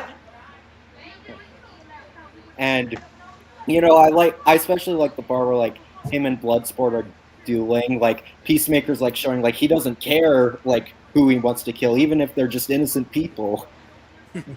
And like he, as you saw in the trailer, he's like, I cherish peace with all my heart. I don't care how many men, women, and children I need to kill to get it. With a name like Peacemaker, what do you expect? He's gonna kill as many people as he wants. He doesn't care. Yeah, he's almost like Machiavellian in a way. Like he's very much like the ends justify the means. You know? Yeah. Mm-hmm. And Harley Quinn, I do really like her. Like, I think Harley Quinn, Margot Robbie, I think she's been fantastic in all of her performances, and like this was no exception because she's definitely the same Harley that we've seen before, but like you get to see her with like brand new characters. And initially with Harley Quinn, and they wanted Anne Hathaway and Emma Roberts and Lily Collins for it. Actually, the funny thing is, when the trailer for the first Suicide Squad movie came out, I thought Anne Hathaway was playing Harley Quinn because I thought the face looked so much like Anne Hathaway because I didn't know who Margot Robbie was at the time. Mm-hmm. But like, I even like how they acknowledged how like she's back in prison. Like at the beginning when she's like getting on the plane, Captain Boone says, "What are you doing in prison, Harles?" And she says, "Road rage." I like how they acknowledged it, like it's a continuing story. What are you doing in prison, Harles? Also, I liked Harley's red and black suit from the Batman Arkham games. Yeah, even before I read that it was inspired by it, when I saw her black and red leather, I was thinking, it looks very video game-like. Yeah. Because Margot, she didn't like the rotten tattoos, so James Gunn and her, they got rid of that so they redid. And they changed the one on her back that says "property of Joker" to "property to no one," so it was good consistency. But continue with your favorite characters. Oh yeah, like Harley Quinn, like she's great. Like she kind of, even though the other characters are goofy, she's more of like the really crazy one. Like she always has crazy things to say. Like when the Thinkers join your team, and she's like, "If you have personalized license plates, you die. If you cough without covering your mouth, you die." Like it's like she just adds, like while the team is goofy as it is, she makes it even more crazy. Like even like the part where like she's fighting when after she's locked up, and like there's like flowers and animated birds everywhere. Harley vision is you see what she sees. Yeah, it's a neat little superpower. It makes it all the more like visually interesting. It's like it's kind of like Birds of Prey a little bit. Like that scene, it's kind of like you're watching a live action cartoon. And King Shark, my dad loved King Shark, and I can definitely see why. He was, even though he eats and kills a lot of people, he was strangely adorable. Like you just want to be friends with him. Like a lot of times he just seems so innocent. And like, even though I like how like they tried to make him sympathetic, like he didn't really eat a lot. Well, he did definitely eat a lot of people, but he didn't like eat any of his team, which like that actually wouldn't really be out of the ordinary if he just like close to eating Ratcatcher. Yeah, like that wouldn't be out of the ordinary if just like out of nowhere suddenly he just eats one of the members dies just from getting eaten by King Shark. What the fuck is she talking about? Do you have any honorable mentions for favorite characters? Oh, the Thinker also, like, he was kind of one of the more central villains, kind of, because, you know, he was holding Starro captive. And I like how he was a nice change of pace for the cast of characters, because he doesn't quite have a lot of jokes compared to the other ones, because he's kind of a more smarter character, because I guess because he's supposed to be very intelligent, but like he's more brilliant than everyone else, and he's more focused on like not really being an over-the-top villain. And Pierre Capaldi, like I can definitely buy him as the Thinker. I never watched Doctor Who though, but I guess if like considering he's in that show, it seems right for a character like this. Yeah, I've watched Doctor Who when Amelia Pond showed up. Karen Gillan's character in that show. Right. Yeah. And Starro, I honestly loved that Starro was the villain. I never thought he'd ever be in a movie, like ever. But like, he seems like Starro seemed like the perfect villain, given this movie has really weird characters. So like a giant walking starfish would seem totally fine for this kind of movie. And like they even went all out with him. Like when he first appeared in the Red Band trailer, I was like, oh, Starro looks so cool. I hope they go all out with him. And like even like he shoots out the little Starro spores that latch onto people's face. I love how they just went all out no matter what. Especially when you first see him with the Suicide Squad versus Starro versus Suicide Squad. Oh yeah, like I liked how like all the different parts of the movie had like subtitles before them. It's kind of like you're reading different issues of comic books. Yes, it feels like you're reading a comic book. Right. Yeah. So now we get to our favorite scenes in the movie. Our favorite scenes. And I guess I should start with me. I have 3 favorite scenes. One of them is that entire final battle, which is number 1, with all of the heroes, Polka Dot Man, Harley, Bloodsport, Ratcatcher, and King Shark fighting Starro and decide they're not going to listen to Viola Davis and just decide to go out and help fight. And help save Corto Maltese. And I enjoyed that whole sequence with them fighting, and then when the people who are being controlled by Star Wars like, this city is mine, and then Ratcatcher just takes her whole wand and says this city is theirs. And then a whole bunch of rats just come, and then you get a flashback with her and her father. And he explains how that rats are important. That was a very good scene. Have you ever noticed some kind of symbolism with the whole rats going in Starro? That's true. Yeah, because earlier in the movie, Peacemaker said starfish is a slang term for butthole. And then Ratcatcher threatens Thinker by saying that he would want a rat shoved up his ass. And Starro, rats go up Starro, and Starro is a starfish. And then they just basically eat the nerve system. Tell me I'm not the only one who sees the connection. I saw the connection there. And that was a funny line too when Ratcatcher, Daniela says, threatens him with rats. Yeah, the rats were the real heroes. My second favorite scene, it will have to be when they first get there, when they're all sleeping, and then King Shark tries to eat Ratcatcher, and then Peacemaker, Bloodsport, and Ratcatcher and Polka Dot Man are trying to talk to him, and then Ratcatcher interacts with them. That was a fun scene. Yeah. And my favorite scene is when they're on the bus and Bloodsport and Cleo are talking about there. Oh yeah, that was a really sweet moment. And you found out why Bloodsport is why he's scared of rats and why she is in love with rats so much. But those are my 3 favorite scenes. So we'll go to Joey. My favorite scene is the scene when they're in the club.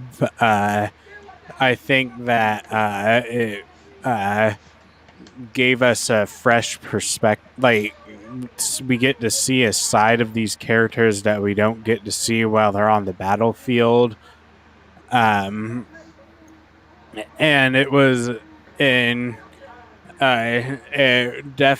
and I feel like that without that scene that I wouldn't care as much in the third act. Yeah, it kind of shows that they're starting to get along and kind of have a friendship. Yeah, that's how you develop a team of except King Shark, he had to be alone. Which that was sad with him crying and his teeth. But I really like that scene too, with them in the club, and then they're waiting for, and then Sebastian, he looks why he doesn't have anything to drink, and then the Peacemaker says, "You forgot the rat." But he's very cute. Sebastian, Yeah. Bradley Baker's voice mixed with the two real rats and the CGI rat.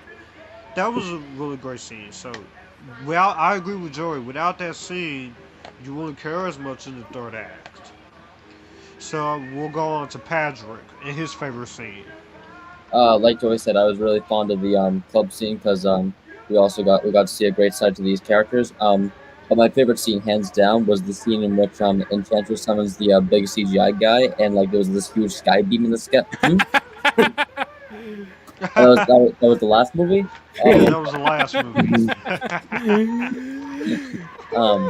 Must have went to a different screening. Oh yeah. I think they got mixed up. I think they got lost in translation on HBO Max. I think I forgot to include the in the when I was typing into the search bar. But yeah, I like to see these characters act completely different than they would on the battlefield because I think that's the sign of like good screenwriting is which when you can place them in like a different setting and a different scenario, it provides like it makes them and you can see them behave in a way that's contrary to how they were previously. I think that's a sign of good character writing and a good fleshing out of the characters. And I was really fond of that scene. I was really fond of the bus scene with King Shark. That was not an easy watch. And of course I liked the plane scene where they're just flying off to the battlefield and they're just kind of shooting the breeze. And I think it's like little moments that really adds to the characters and really adds to the tone of the film.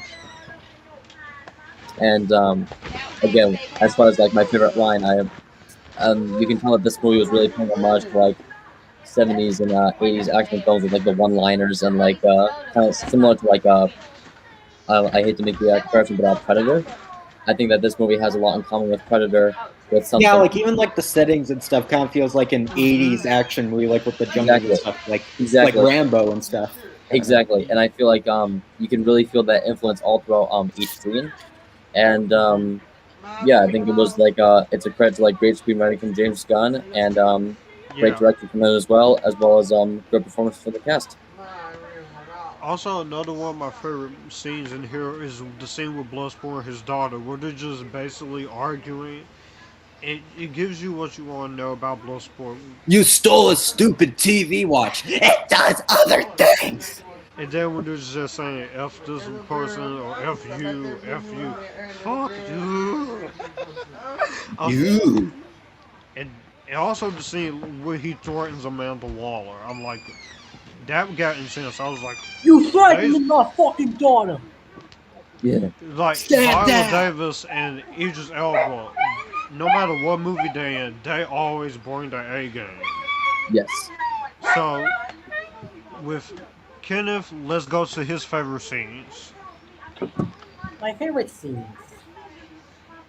I think one would be when Ratcatcher talks about her backstory because it brings a lot to her character and you're like kind of sympathizing with her. Also, another one would be the opening credits scene where we see the corpses of all the characters, mainly because I like how it's directed, edited. That was very the song and the song they choose. And also, I did like the scene where Bloodsport and Peacemaker were kind of like battling out to see who kills. Yeah, like nobody likes to show off unless what they're showing off is dope as fuck. Also, I did like the other scene later on in the end of the movie when it felt like a western like scenario with them shooting their guns and their bullets at each other. I'm like, that's a western like scenario. That was well played. To see whose bullet goes through first. It felt like a western like scenario. Oh yeah, that was really cool when like the bullets went through one bullet went through each other. I forgot to add something, a fun fact about the movie. Yeah. This was shot on 8K. Mm-hmm. Yeah, it was shot on the IMAX Red Monstro. Like, I've been very vocal. I really like Red. I don't have a Red camera, but if I get to make a movie, I would want to film on Red. Mm-hmm. But yeah, those are good picks for favorite scenes. The rat catcher. Honestly, I would watch a whole movie with the Yellow Melchior, rat catcher, and King Oh, I Shark. know you That would would. be. Hey, I said through WandaVision. I was happy about that. I know, no, I'd be good with it too. Yeah, yeah, yeah. But now let's get to Evan and his favorite scenes. There's a lot to this movie to talk about, lots I love, but I guess maybe I should start at the beginning. Even though like it was kind of obvious they'd all die, but like I like how there was a battle in the beginning of the movie, and it's almost like a bit of a short film a little bit to help you understand the tone of this movie because it has a bunch of comical death scenes and a bunch of gore, and like it has probably some of the most brutal scenes in the movie, like when Blackguard's face gets shot completely off, or like That felt when like a war movie. yeah, exactly. And like, even though it was pretty obvious like this would happen, but like it lets you know the kind of movie you're in for. And I wouldn't really have a problem with an action scene in the very beginning of the movie. It just jumps right in, and it seems like a thing that would be hard to do, but it managed to do it pretty good. Uh-huh. Yeah, and and Harley, like I said, like she always gets her moments to shine. Like she may not be with the team a heck of a lot as much as the first one, but like that scene where she escapes from the tower and she's shooting everybody, like that whole part was pretty cool. Like you get to see it, like I said before, it had a Birds of Prey vibe of her like just being crazy and just defeating a bunch of guys, and it was done in like a visually cartoony way, which is great for Harley Quinn. And I think it's like a style that fits with Harley Quinn, like despite the movie being like a really violent, gritty war film. It like has like a different kind of element to it.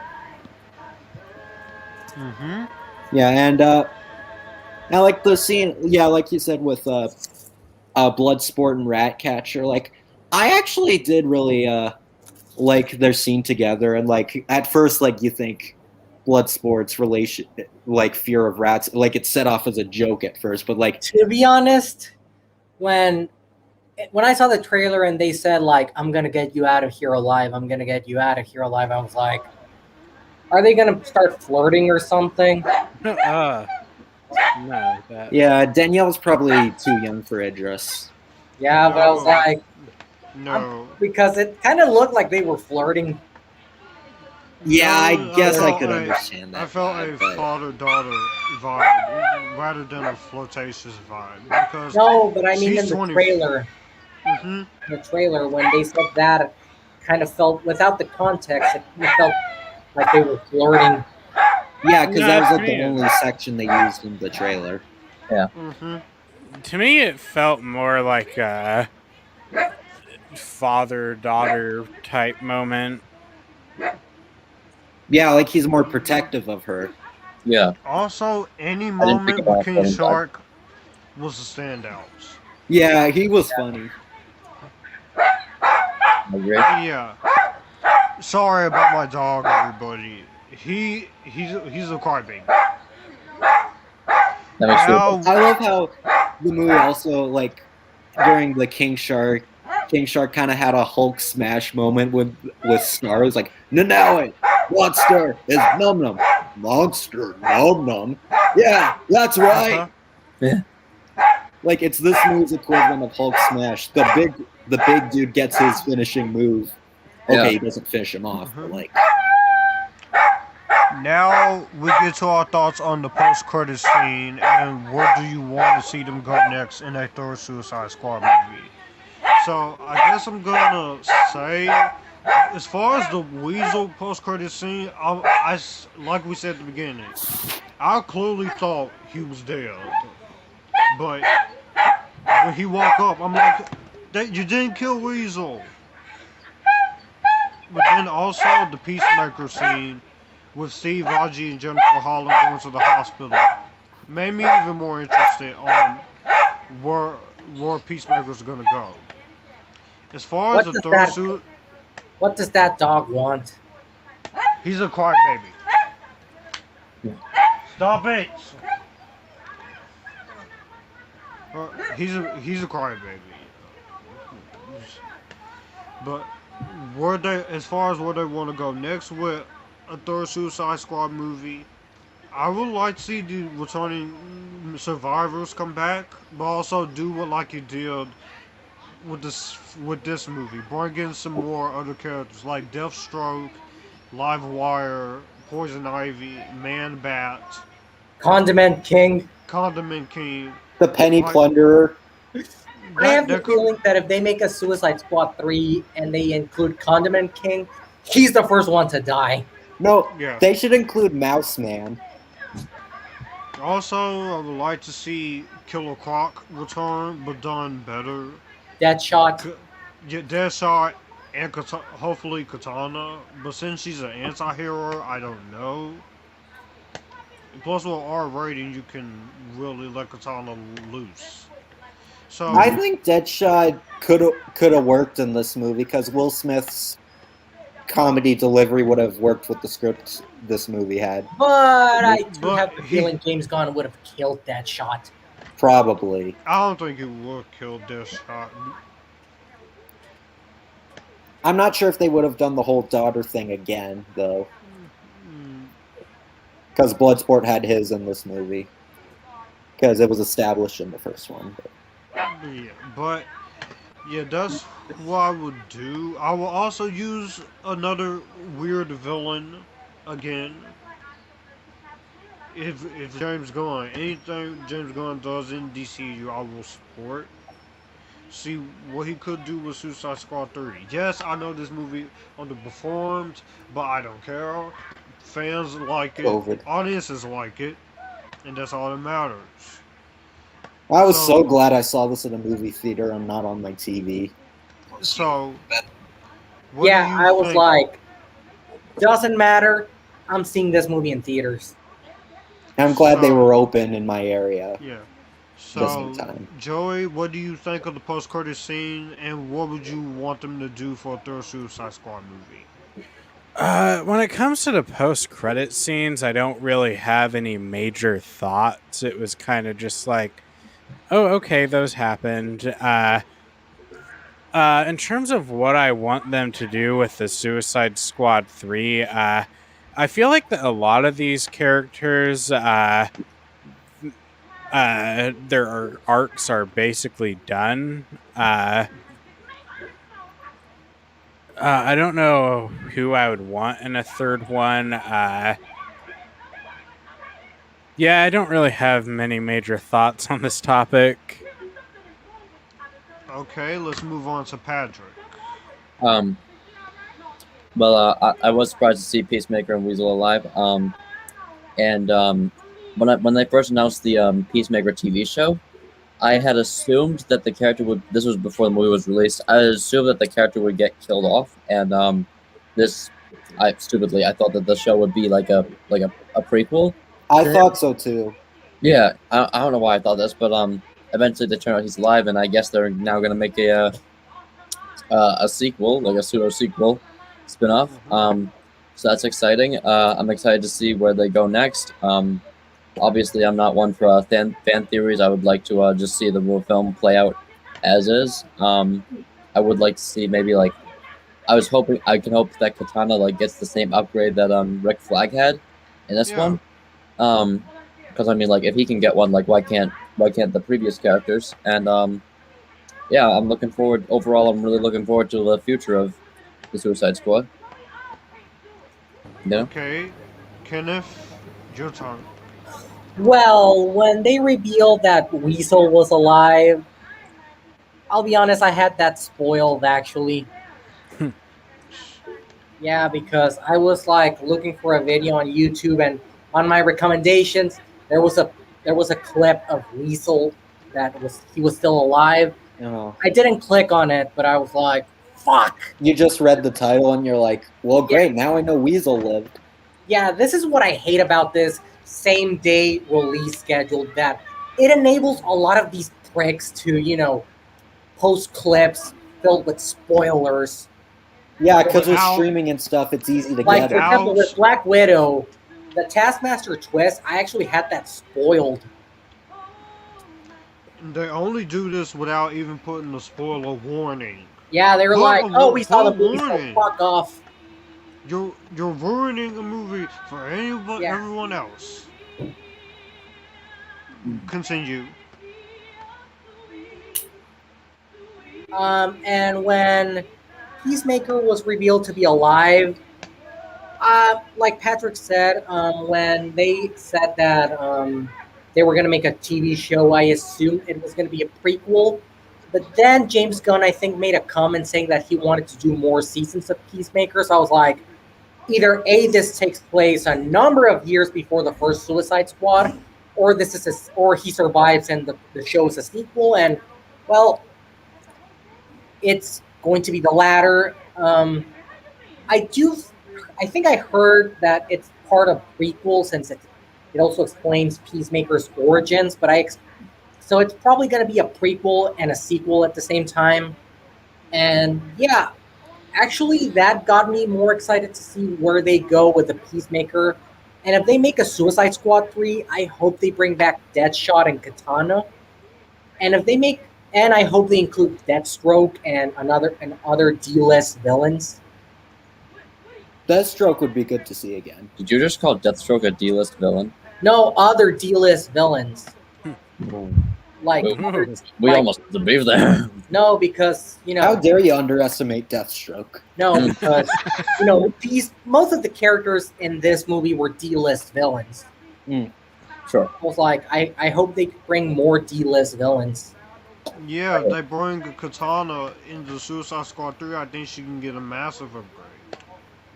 No, Plus, I liked Karen Fukuhara as the character, but you could just upgrade the character and make her into a fan I heard she was great in The Boys. She is great in The Boys. I haven't watched The Boys yet.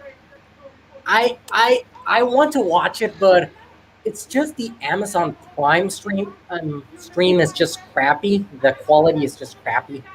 I know, like, I've watched some shows on Amazon Prime, like a lot of older cartoons and such, and the audio is so bad. And sometimes the video gets blurry. Like, I remember I rented Bill and Ted 3 on Amazon Prime, and most of the movie was just blurry. I was like, what's going on? Why just try Voodoo? Yeah, I know. But yeah, overall, I just hope that if James Gunn, I know DC wants to keep James Gunn around. I am actually excited to see what he does next in the DC universe. And also, this is a wish list. I know it's probably not going to happen. I want a Harley Quinn versus Joker movie. I don't think it'll happen, because to do that, you're gonna have to recast Joker or get Leto back. Yeah, but honestly, it's just a wish list. Like, I want a Harley Quinn versus Joker movie. Yeah, understandable. Honestly, Joker has been in so much movies, I don't care either way. Yeah, I get that. Yeah, I enjoy what you're saying. So, Evan, it's your turn. Okay, so I was pretty surprised when it showed that Weasel survived, but I mean, I guess it's really not that weird considering, he has his own character poster. You'd assume, he'd have a little more screen time than what he had in, the beginning of the movie, but it kind of makes me wonder. I'm not sure if Weasel will ever return. We probably might not ever see him again, but, I guess they kind of put a twist on one of the deaths that you think would be obvious, so at least they kind of messed with you, and I like how they didn't make it too predictable. And with Peacemaker, honestly, I totally forgot there was going to be 2 post-credit scenes, so I didn't see the Peacemaker post-credit scene in the movie theater. He did hint there was going to be 2 post-credit scenes.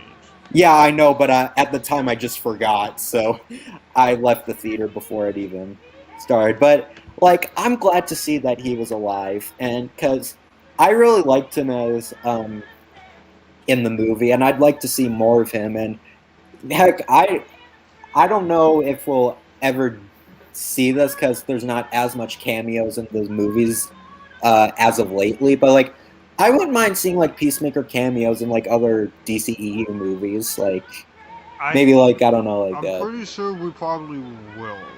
yeah, because that would be They want good to John see. Cena to play a big part of this. Yeah, although John Cena does have a lot of film work nowadays, so I'm not sure if his schedule would be busy, but I'm sure like he'll have some kind of contract. And what And would you yeah, want them to go with Suicide Squad 3? there is honestly a lot I think they could do with it. Like, I'd be cool if they let James Gunn do it again, but I also wouldn't really mind if they went with a different director again because, like, the thing about this is like they could, even though this movie is a sequel, but it's not directly a sequel, they could do that again with like some returning actors from both the first and second movie combined, as well as some new characters, and they could either work with James Gunn again or they could just get someone new. And either way, I'd be satisfied seeing some new villains and some returning ones and seeing where they go from there. Now we'll get to the whole thoughts on release the Ayer cut hashtag. Because, yeah, as far as my thoughts on release the Ayer cut, just like with the Snyder cut, I was one of those people who was like, this is not wrong. The Snyder cut proved me wrong. So, release. So, as far as release the Ayer cut, we have a great successor. So, it should only be fair that we get the Ayer cut. At least just release the Ayer cut, and you should be fine. But even if we don't. At least I got this movie. So, Joey, what do you think about the whole release the Ayer cut? At this point, I just think they should just do it. At this point, I think that if they're gonna give Zack Snyder his vision, give David Ayer his vision, not the biggest David Ayer fan in the world. I've read parts of the script that were leaked, and to me, it's kind of, you could really tell that David Ayer only had 6 weeks to write the script, but like, just do it at this point. Yeah. Patrick? I felt the same way that you did about the Snyder Cut, Josh. You were pretty skeptical that it even existed in the first place, and it wasn't until Zack Snyder and eventually Ayer himself, it wasn't until they like officially confirmed that it existed that I started to like believe it. And I know that after the Snyder Cut was released, there was a lot of then the Ayer Cut movement really garnered a lot of traction. So I even posted the question on Twitter, like, would you guys like to see the Ayer Cut? And a lot of people were either ambivalent or they just like didn't want to see it. For me, like, I'm pretty skeptical that the Ayer Cut can like ever happen. Like, regardless of like how many people are behind it, I'm just a little skeptical that will ever happen because I know that Warner Brothers wants to like make like a course correction, and like I don't think that they would admit that they were wrong like they did with the Snyder Cut, because I know that was vindication for Zack Snyder, and I feel like it's only fair. Honestly, if it were up to me, I would release the Ayer Cut, just because, you know what, it would be vindication for David Ayer, and again, I like Joey said, I'm not the biggest, like, I'm not gonna stand on a pedestal and say like David Ayer is like an underrated filmmaker. He's one of the best talents ever, but I do think that it would be vindication for him to have the film released and basically just like silence, all the vitriol that has been circling around Suicide Squad. So yeah, you know what? I would say, I'm gonna say hashtag release the Ayer Cut. I can't guarantee that it'll ever happen, but you know what? Hey, But I'm pretty sure you want to see more Jared Leto's Joker. I do want to see more of that. Yes, Yeah, do. Because I know wanna Jared see what Leto's he your could've favorite actor. been. Like you even described him as pompous, vile, and talentless. I mean, That's so heartfelt. man, I was just so that was my Valentine's Day letter. It was Valentine's Day. I'm like, I gotta write him something, man. I'm like, you are just, and I just came with whatever happened to my head. Like, I'm a modern day Shakespeare. You know. But yeah, you know what? Release the Ayer cut. Why not? I would, you know what? I'd be willing to give Leto a chance if he did have a superior version of the Joker ready. I'd want to see it. You know what? Yeah. Screw it. Yeah, 'cause Ayer, he is one of those filmmakers. I like his writing for Training Day, which is a good movie. Yeah, Training Day is a good movie. I've the yet first to see Fast that and the one. Furious. He is a He directed that good. Netflix movie with Will Smith. Oh, Bright? Yeah. I actually like that movie. I haven't seen like it. that movie too, but What do you guys think of Bright? Not a fan. Will Smith is in it. It I should be liked it. watchable. Yeah, but he was in After Earth. Yeah, there was. I haven't seen After Earth since theaters, so I can't Oh, say what I think. Wild of it. Wild West. Oh, after Earth. Yeah. Oh my god. How bad was After Earth, really? I don't know. I haven't. It's that Last time I bad. saw it, I was 11. After never even seen Earth it. is that bad. It's the most like. It is confused M. me Night why Shyamalan's M Night. worst film. It confused me why M Night even took it because it was just a vanity project to get Jaden. Yeah, Jaden up to Will Smith's level, and I feel bad for him. I feel bad for Jaden, you know, because now he has to live this down, you know? I feel sorry for him. Yeah. But yeah, Anyway. Ayer, he is a good filmmaker. He is a very frustrating writer when it comes to the first Suicide Squad. Sure. But I do like stuff like End of Watch, though. I do like End of Watch. That was a good movie. Has anyone of you seen Fury? With Brad Pitt? Yeah. I have not seen Fury. No, I haven't. it's okay. Yeah. I liked it. The Tax Collector? I not didn't seen even see that. I heard it was bad. Actually, David Ayer is set to write and direct a Dirty Dozen remake. I heard about that. Yeah. Mm-hmm. Yeah. I haven't seen the Dirty Dozen, but I heard it was one of the influence of the first Suicide Squad. It was. I mean, yeah, I haven't think seen it was also one of the inspiration for John Ostrander's run because of the whole war vibe and all the, D-list villains. Right. I think my thoughts on the Ayer cut is just like, Warner Brothers, you already released the Snyder cut. Just release the Ayer cut. Like, there's some things that I'm kind of like skeptical, like that scene where Deadshot and Harley Quinn kissing. I'm not against interracial couples in movies, but I'm like, it kind of gave me vibes of Kylo Ren and Rey kissing. Then again, I don't know the context. Maybe they build it up or anything, but I don't know. Who knows? Maybe they had romantic chemistry in the Ayer cut. Yeah. Funny enough, Will Smith and Margot Robbie played a couple, I think, in Focus. Yeah. Focus. I never saw Focus. Was it good? No. Never saw it. That wasn't good. I thought it was fine. My mom has seen Focus, and yeah, that line with that Batman says to Deadshot, like, oh, she's going to have gray hair when you see her again, when he's talking about Deadshot's daughter, that was kind of cringy.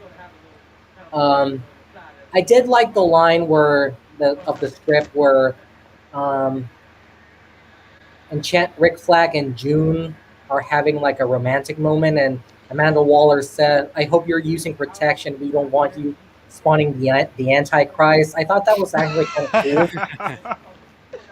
cool. But overall, I don't know.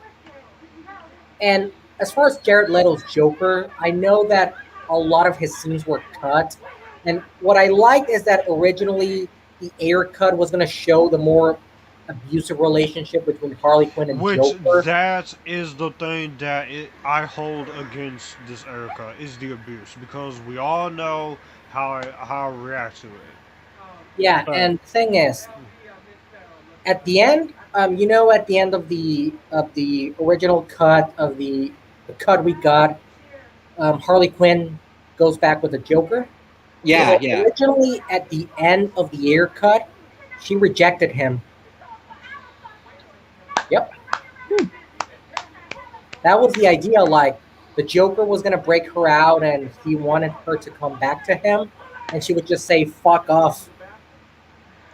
That's actually kind of profound. It would have kind of contradicted Birds of Prey, though, because in the beginning it was showing like her relationship, and then they broke up But- because Joker was a narcissist. Sure. Well, that's Also, not. it would That's have made not. it would have made Joker sense. being a narcissist isn't that Because- far from Jared Leto. I guess, yeah, true. Yeah. But like, it's like they broke up once, and then now they're broken up again. Like, I Yeah. think they're on a roller There was an coaster of episode- emotions. there was an episode of. I think Assault on Arkham was like Harley Quinn and Joker broke up and then they came back together.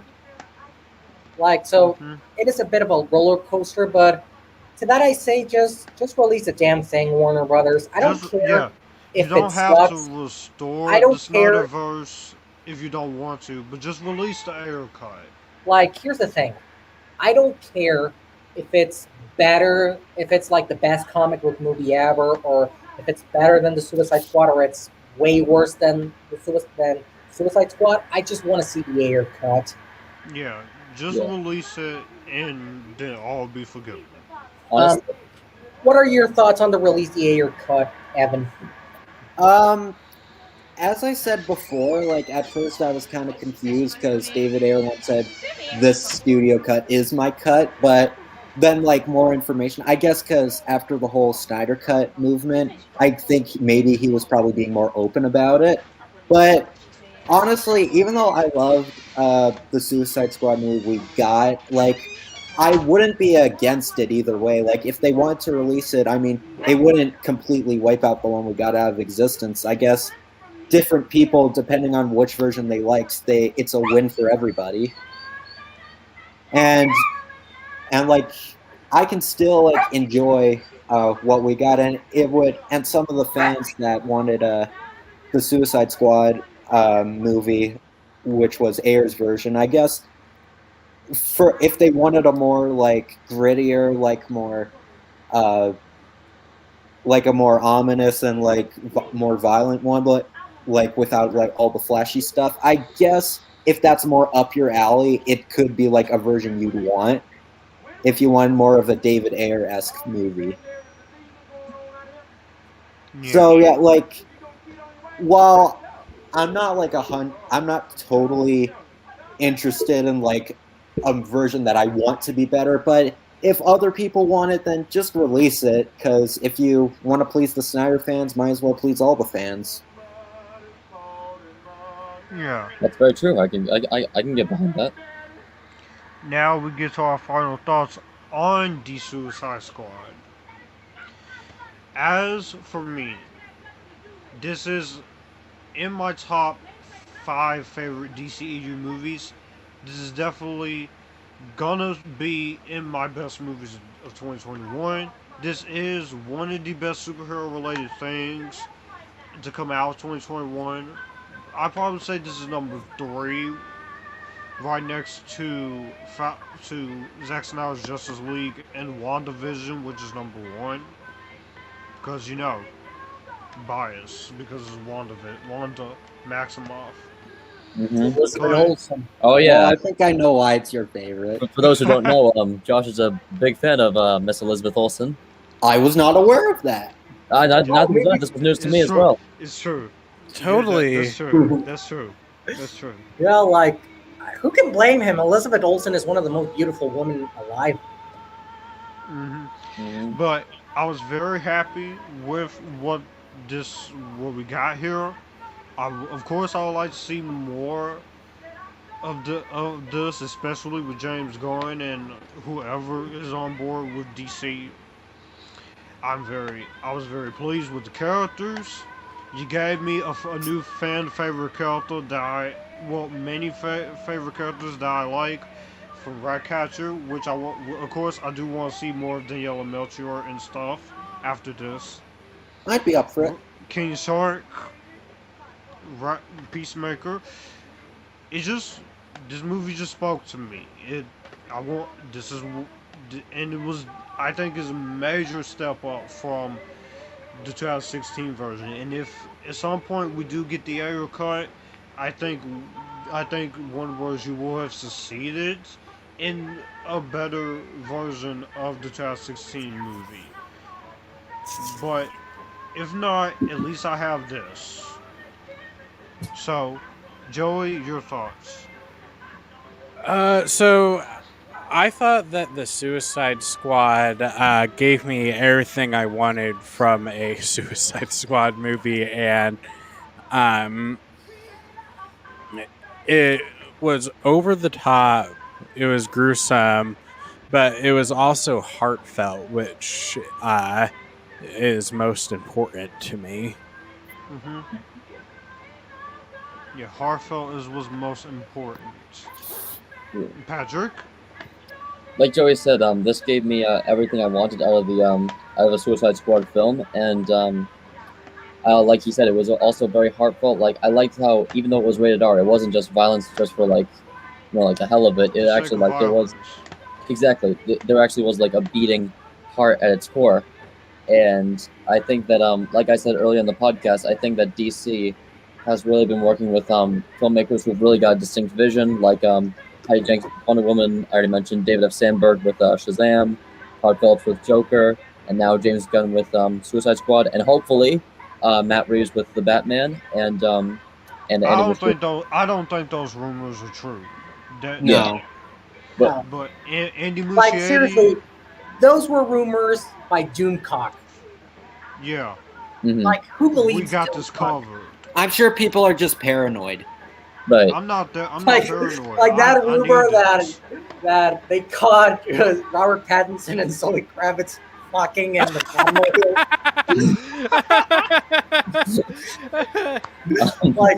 like that just sounds so ridiculous. Yeah. But yeah, it's good that DC is working with the directors. Also with John Collette Sarah with Black Adam. And Yeah. I know they're letting Andy Muschietti do whatever he wants with the Flash. So. Oh, the Flash is gonna be something special. Oh yeah, especially if they're bringing back Michael Keaton. That's pretty exciting. Yeah, and we're getting Supergirl in the DCEU Yes. finally. Yeah. It's the Injustice version of Supergirl, but it's so Sucks that we're not getting Cyborg anymore, but what can you do?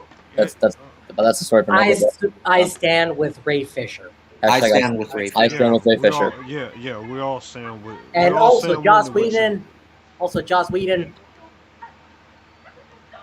Yeah, we don't talk about him. You may be a good filmmaker, but you're a horrible human being. Yeah, but it's funny because you mentioned Joss Whedon. One of the things that he actually said was about screenwriting. In fact, one of the things that like I actually agree with that he said is that you should never write when you're writing like a horror movie or a script in which a lot of characters die.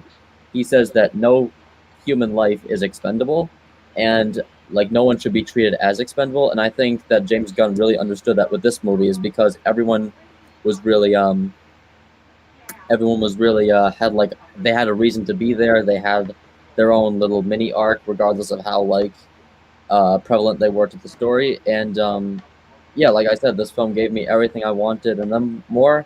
I'm very excited to see where the Suicide Squad goes in the future. All right, take it away, Kenneth. Okay, my thoughts on the Suicide Squad.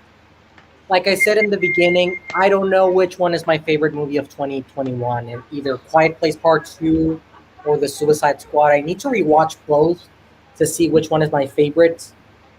But like many of you said, this is what I wanted from a Suicide Squad. It was a good time. I think this is probably the most fun I had in a theater since Avengers Endgame. But yeah, overall, I think this is like a 9 or a 10 out of 10. I don't know. Mm-hmm. But yeah, I am excited to see what James Gunn does next. Like I said, I am really looking forward for Guardians of the Galaxy Volume 3. Mm-hmm. That's going to be an emotional one of the 3 Guardians movies. Yeah. Is this his last Marvel film? Guardians of the Galaxy Volume 3? Because he's doing that in the Christmas. I think he's only signed up for 3 Guardians movies. I gotcha. Josh, your dog is crying about it. Only 3 movies. I know. My heart can't take this. Yeah. Evan, your thoughts? Honestly, like if you were to tell me like after the Whedon's version of Justice League that an MCU director would like do a DCEU movie and it would actually he'd actually do a successful job, I would have said you were nuts. But honestly, this movie proved me wrong. I really enjoyed this movie. Yeah, some of the jokes did fall flat, but I get like the vibe they went with like the goofy characters and such, and like the movie was full of action and the characters were definitely very interesting, and it was cool to see like characters like you never thought you'd ever see in the DCEU, and it was good to see a movie that was different from the other ones. Like it's different from like Man of Steel and Batman vs Superman, the Snyder Cut and such, but like the comedic tone is different from Shazam, so it brings like a new version of it's kind of in the same range as Birds of Prey, where it's like an R-rated comedy. Mm-hmm. And I'd be up for more Suicide Squad movies, whether it's just James Gunn or whether it's a different director. I really hope this movie has a good future ahead of it. And I'm really glad I got to see it on the big screen. I agree. All right. So. Also, one final message. Yeah. Please, to our audience watching this, take care. If you're going to see this movie, make sure you wear a mask. Make sure you respect social distancing. And please get vaccinated so we can stop getting movies. It's like Harley Quinn said in the movie. If you cough without covering your mouth, don't do that. Like I don't want more movies to be delayed. I was happy going back to the theater. I don't want to stop going to the theater because these idiotic guys are just believing every conspiracy theory they find. You people are the reason I couldn't see Godzilla vs. Kong in theaters. Yeah, and they were the reason I didn't see, And I wish people would take this pandemic more seriously, and rather than just like, oh, you're just government sheep, like, oh, This is all not doctors a and scientists conspiracy. are liars because Alex Jones said it. Mm-hmm. Yes, please. This please ain't- take care of yourself. Now we're going to close this out where we can find everyone. This was fun. Yeah. Yeah. Now for spoiler-free reviews, my review was dropped a few days ago. Evan dropped it. Mine was a few weeks ago. Kenneth I'm going to will drop release. it on Monday. Sounds good. Kenneth's spoiler-free review will be on Monday. Because, I have some homework to do right now. Yeah. Yeah, no rush. Yeah. Yeah, that Monday. Yeah, just to do it on Monday. That way you can that way you can be able to take in all your spoiler-free thoughts. Don't rush it. Just make sure you do the spoiler film review with care. Yeah. But yeah, you can find all my social media links to Facebook, Instagram. I do have my link tree, which has all my links there below. Also on my YouTube channel, Future Filmmaker 3940 Reviews, and all of the social media links to the podcast. It will be in the description. As I said at the beginning, this will be. Someone wants us to do a live commentary on Twilight. A lot of commentary for Twilight. And we got an anti-vaxxer in the chat. Where? Anti-vaxxers are not welcome. Burn the witch. But yeah, as I said at the beginning of this will be edited with the channel intro and the channel outro with pictures and clips from the movie and behind the scenes clips. So this will be processed first to YouTube, then it will be re-edited, and then with the images and stuff and the intro and outro. Mm-hmm. As soon as we can find out how we're going to do the intro. And there will be a channel trailer coming soon. If you, but all of the social media links to Five Geeks Podcast is in the description box down below. And we'll pass off to Joey. Where can I find you? Yeah, so you could find me at Instagram at jscinema134. You can find me on Twitter, Letterboxd, and YouTube at Joey's Movie Blog. All right. Okay. You can find me on Instagram at really, what was it? I am Kenneth Espericueta. And also you can find me on TikTok at my name, like that. But I know a lot of you don't use TikTok anyways. Like, even though, like, I show you a lot of hilarious videos there. I'm not against it at all. No, Like, I have no problem with it. I just don't use it. Yeah, no hard feelings, really. Nothing personal. Just No. Just don't send me any more of that one guy. Yeah. What one guy? I think I know who he's talking about. The gray-haired guy? Thanos should have killed all of us, guy. Who, the gray-haired guy or the Asian guy? Not to sound racist, but the Asian. Yeah, I had a feeling that. Shibu, like putting gelatin up your nose. For those who don't know what we're talking about, good. At least you know the better. But as I was saying, like, if was there anything else you wanted to say, Kenneth, or is that? Chandler. Guess not. So where you can find me is on Instagram is prj_Preston. That's lowercase p, lowercase r, lowercase j, underscore, lowercase p. You get the point. You can find me there. You can also where you can find my letterbox where I write reviews as well as you can also find my my most anticipated films of this year as well as next in 2023. And you can also find me on Facebook at Patrick Preston as well as Twitter under the same tag as my Instagram. Take it away, Evan. My Instagram is your boy the E-Man, because my name starts with an E. You can find me there. My Facebook, Evan Horn. You can find me. My letterbox, Evan Titan 7 2001. You can find me there.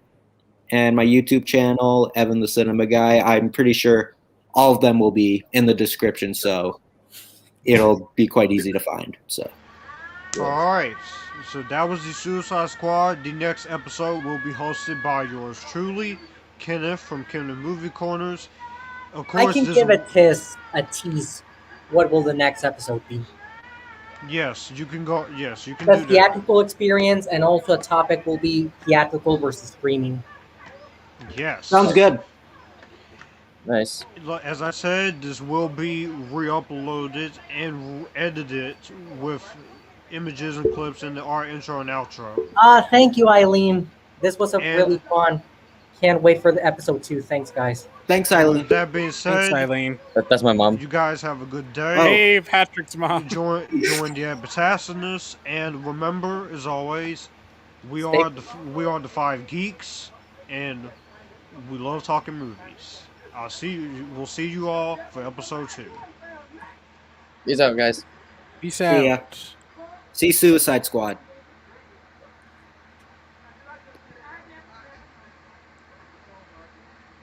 Stop for intro, please.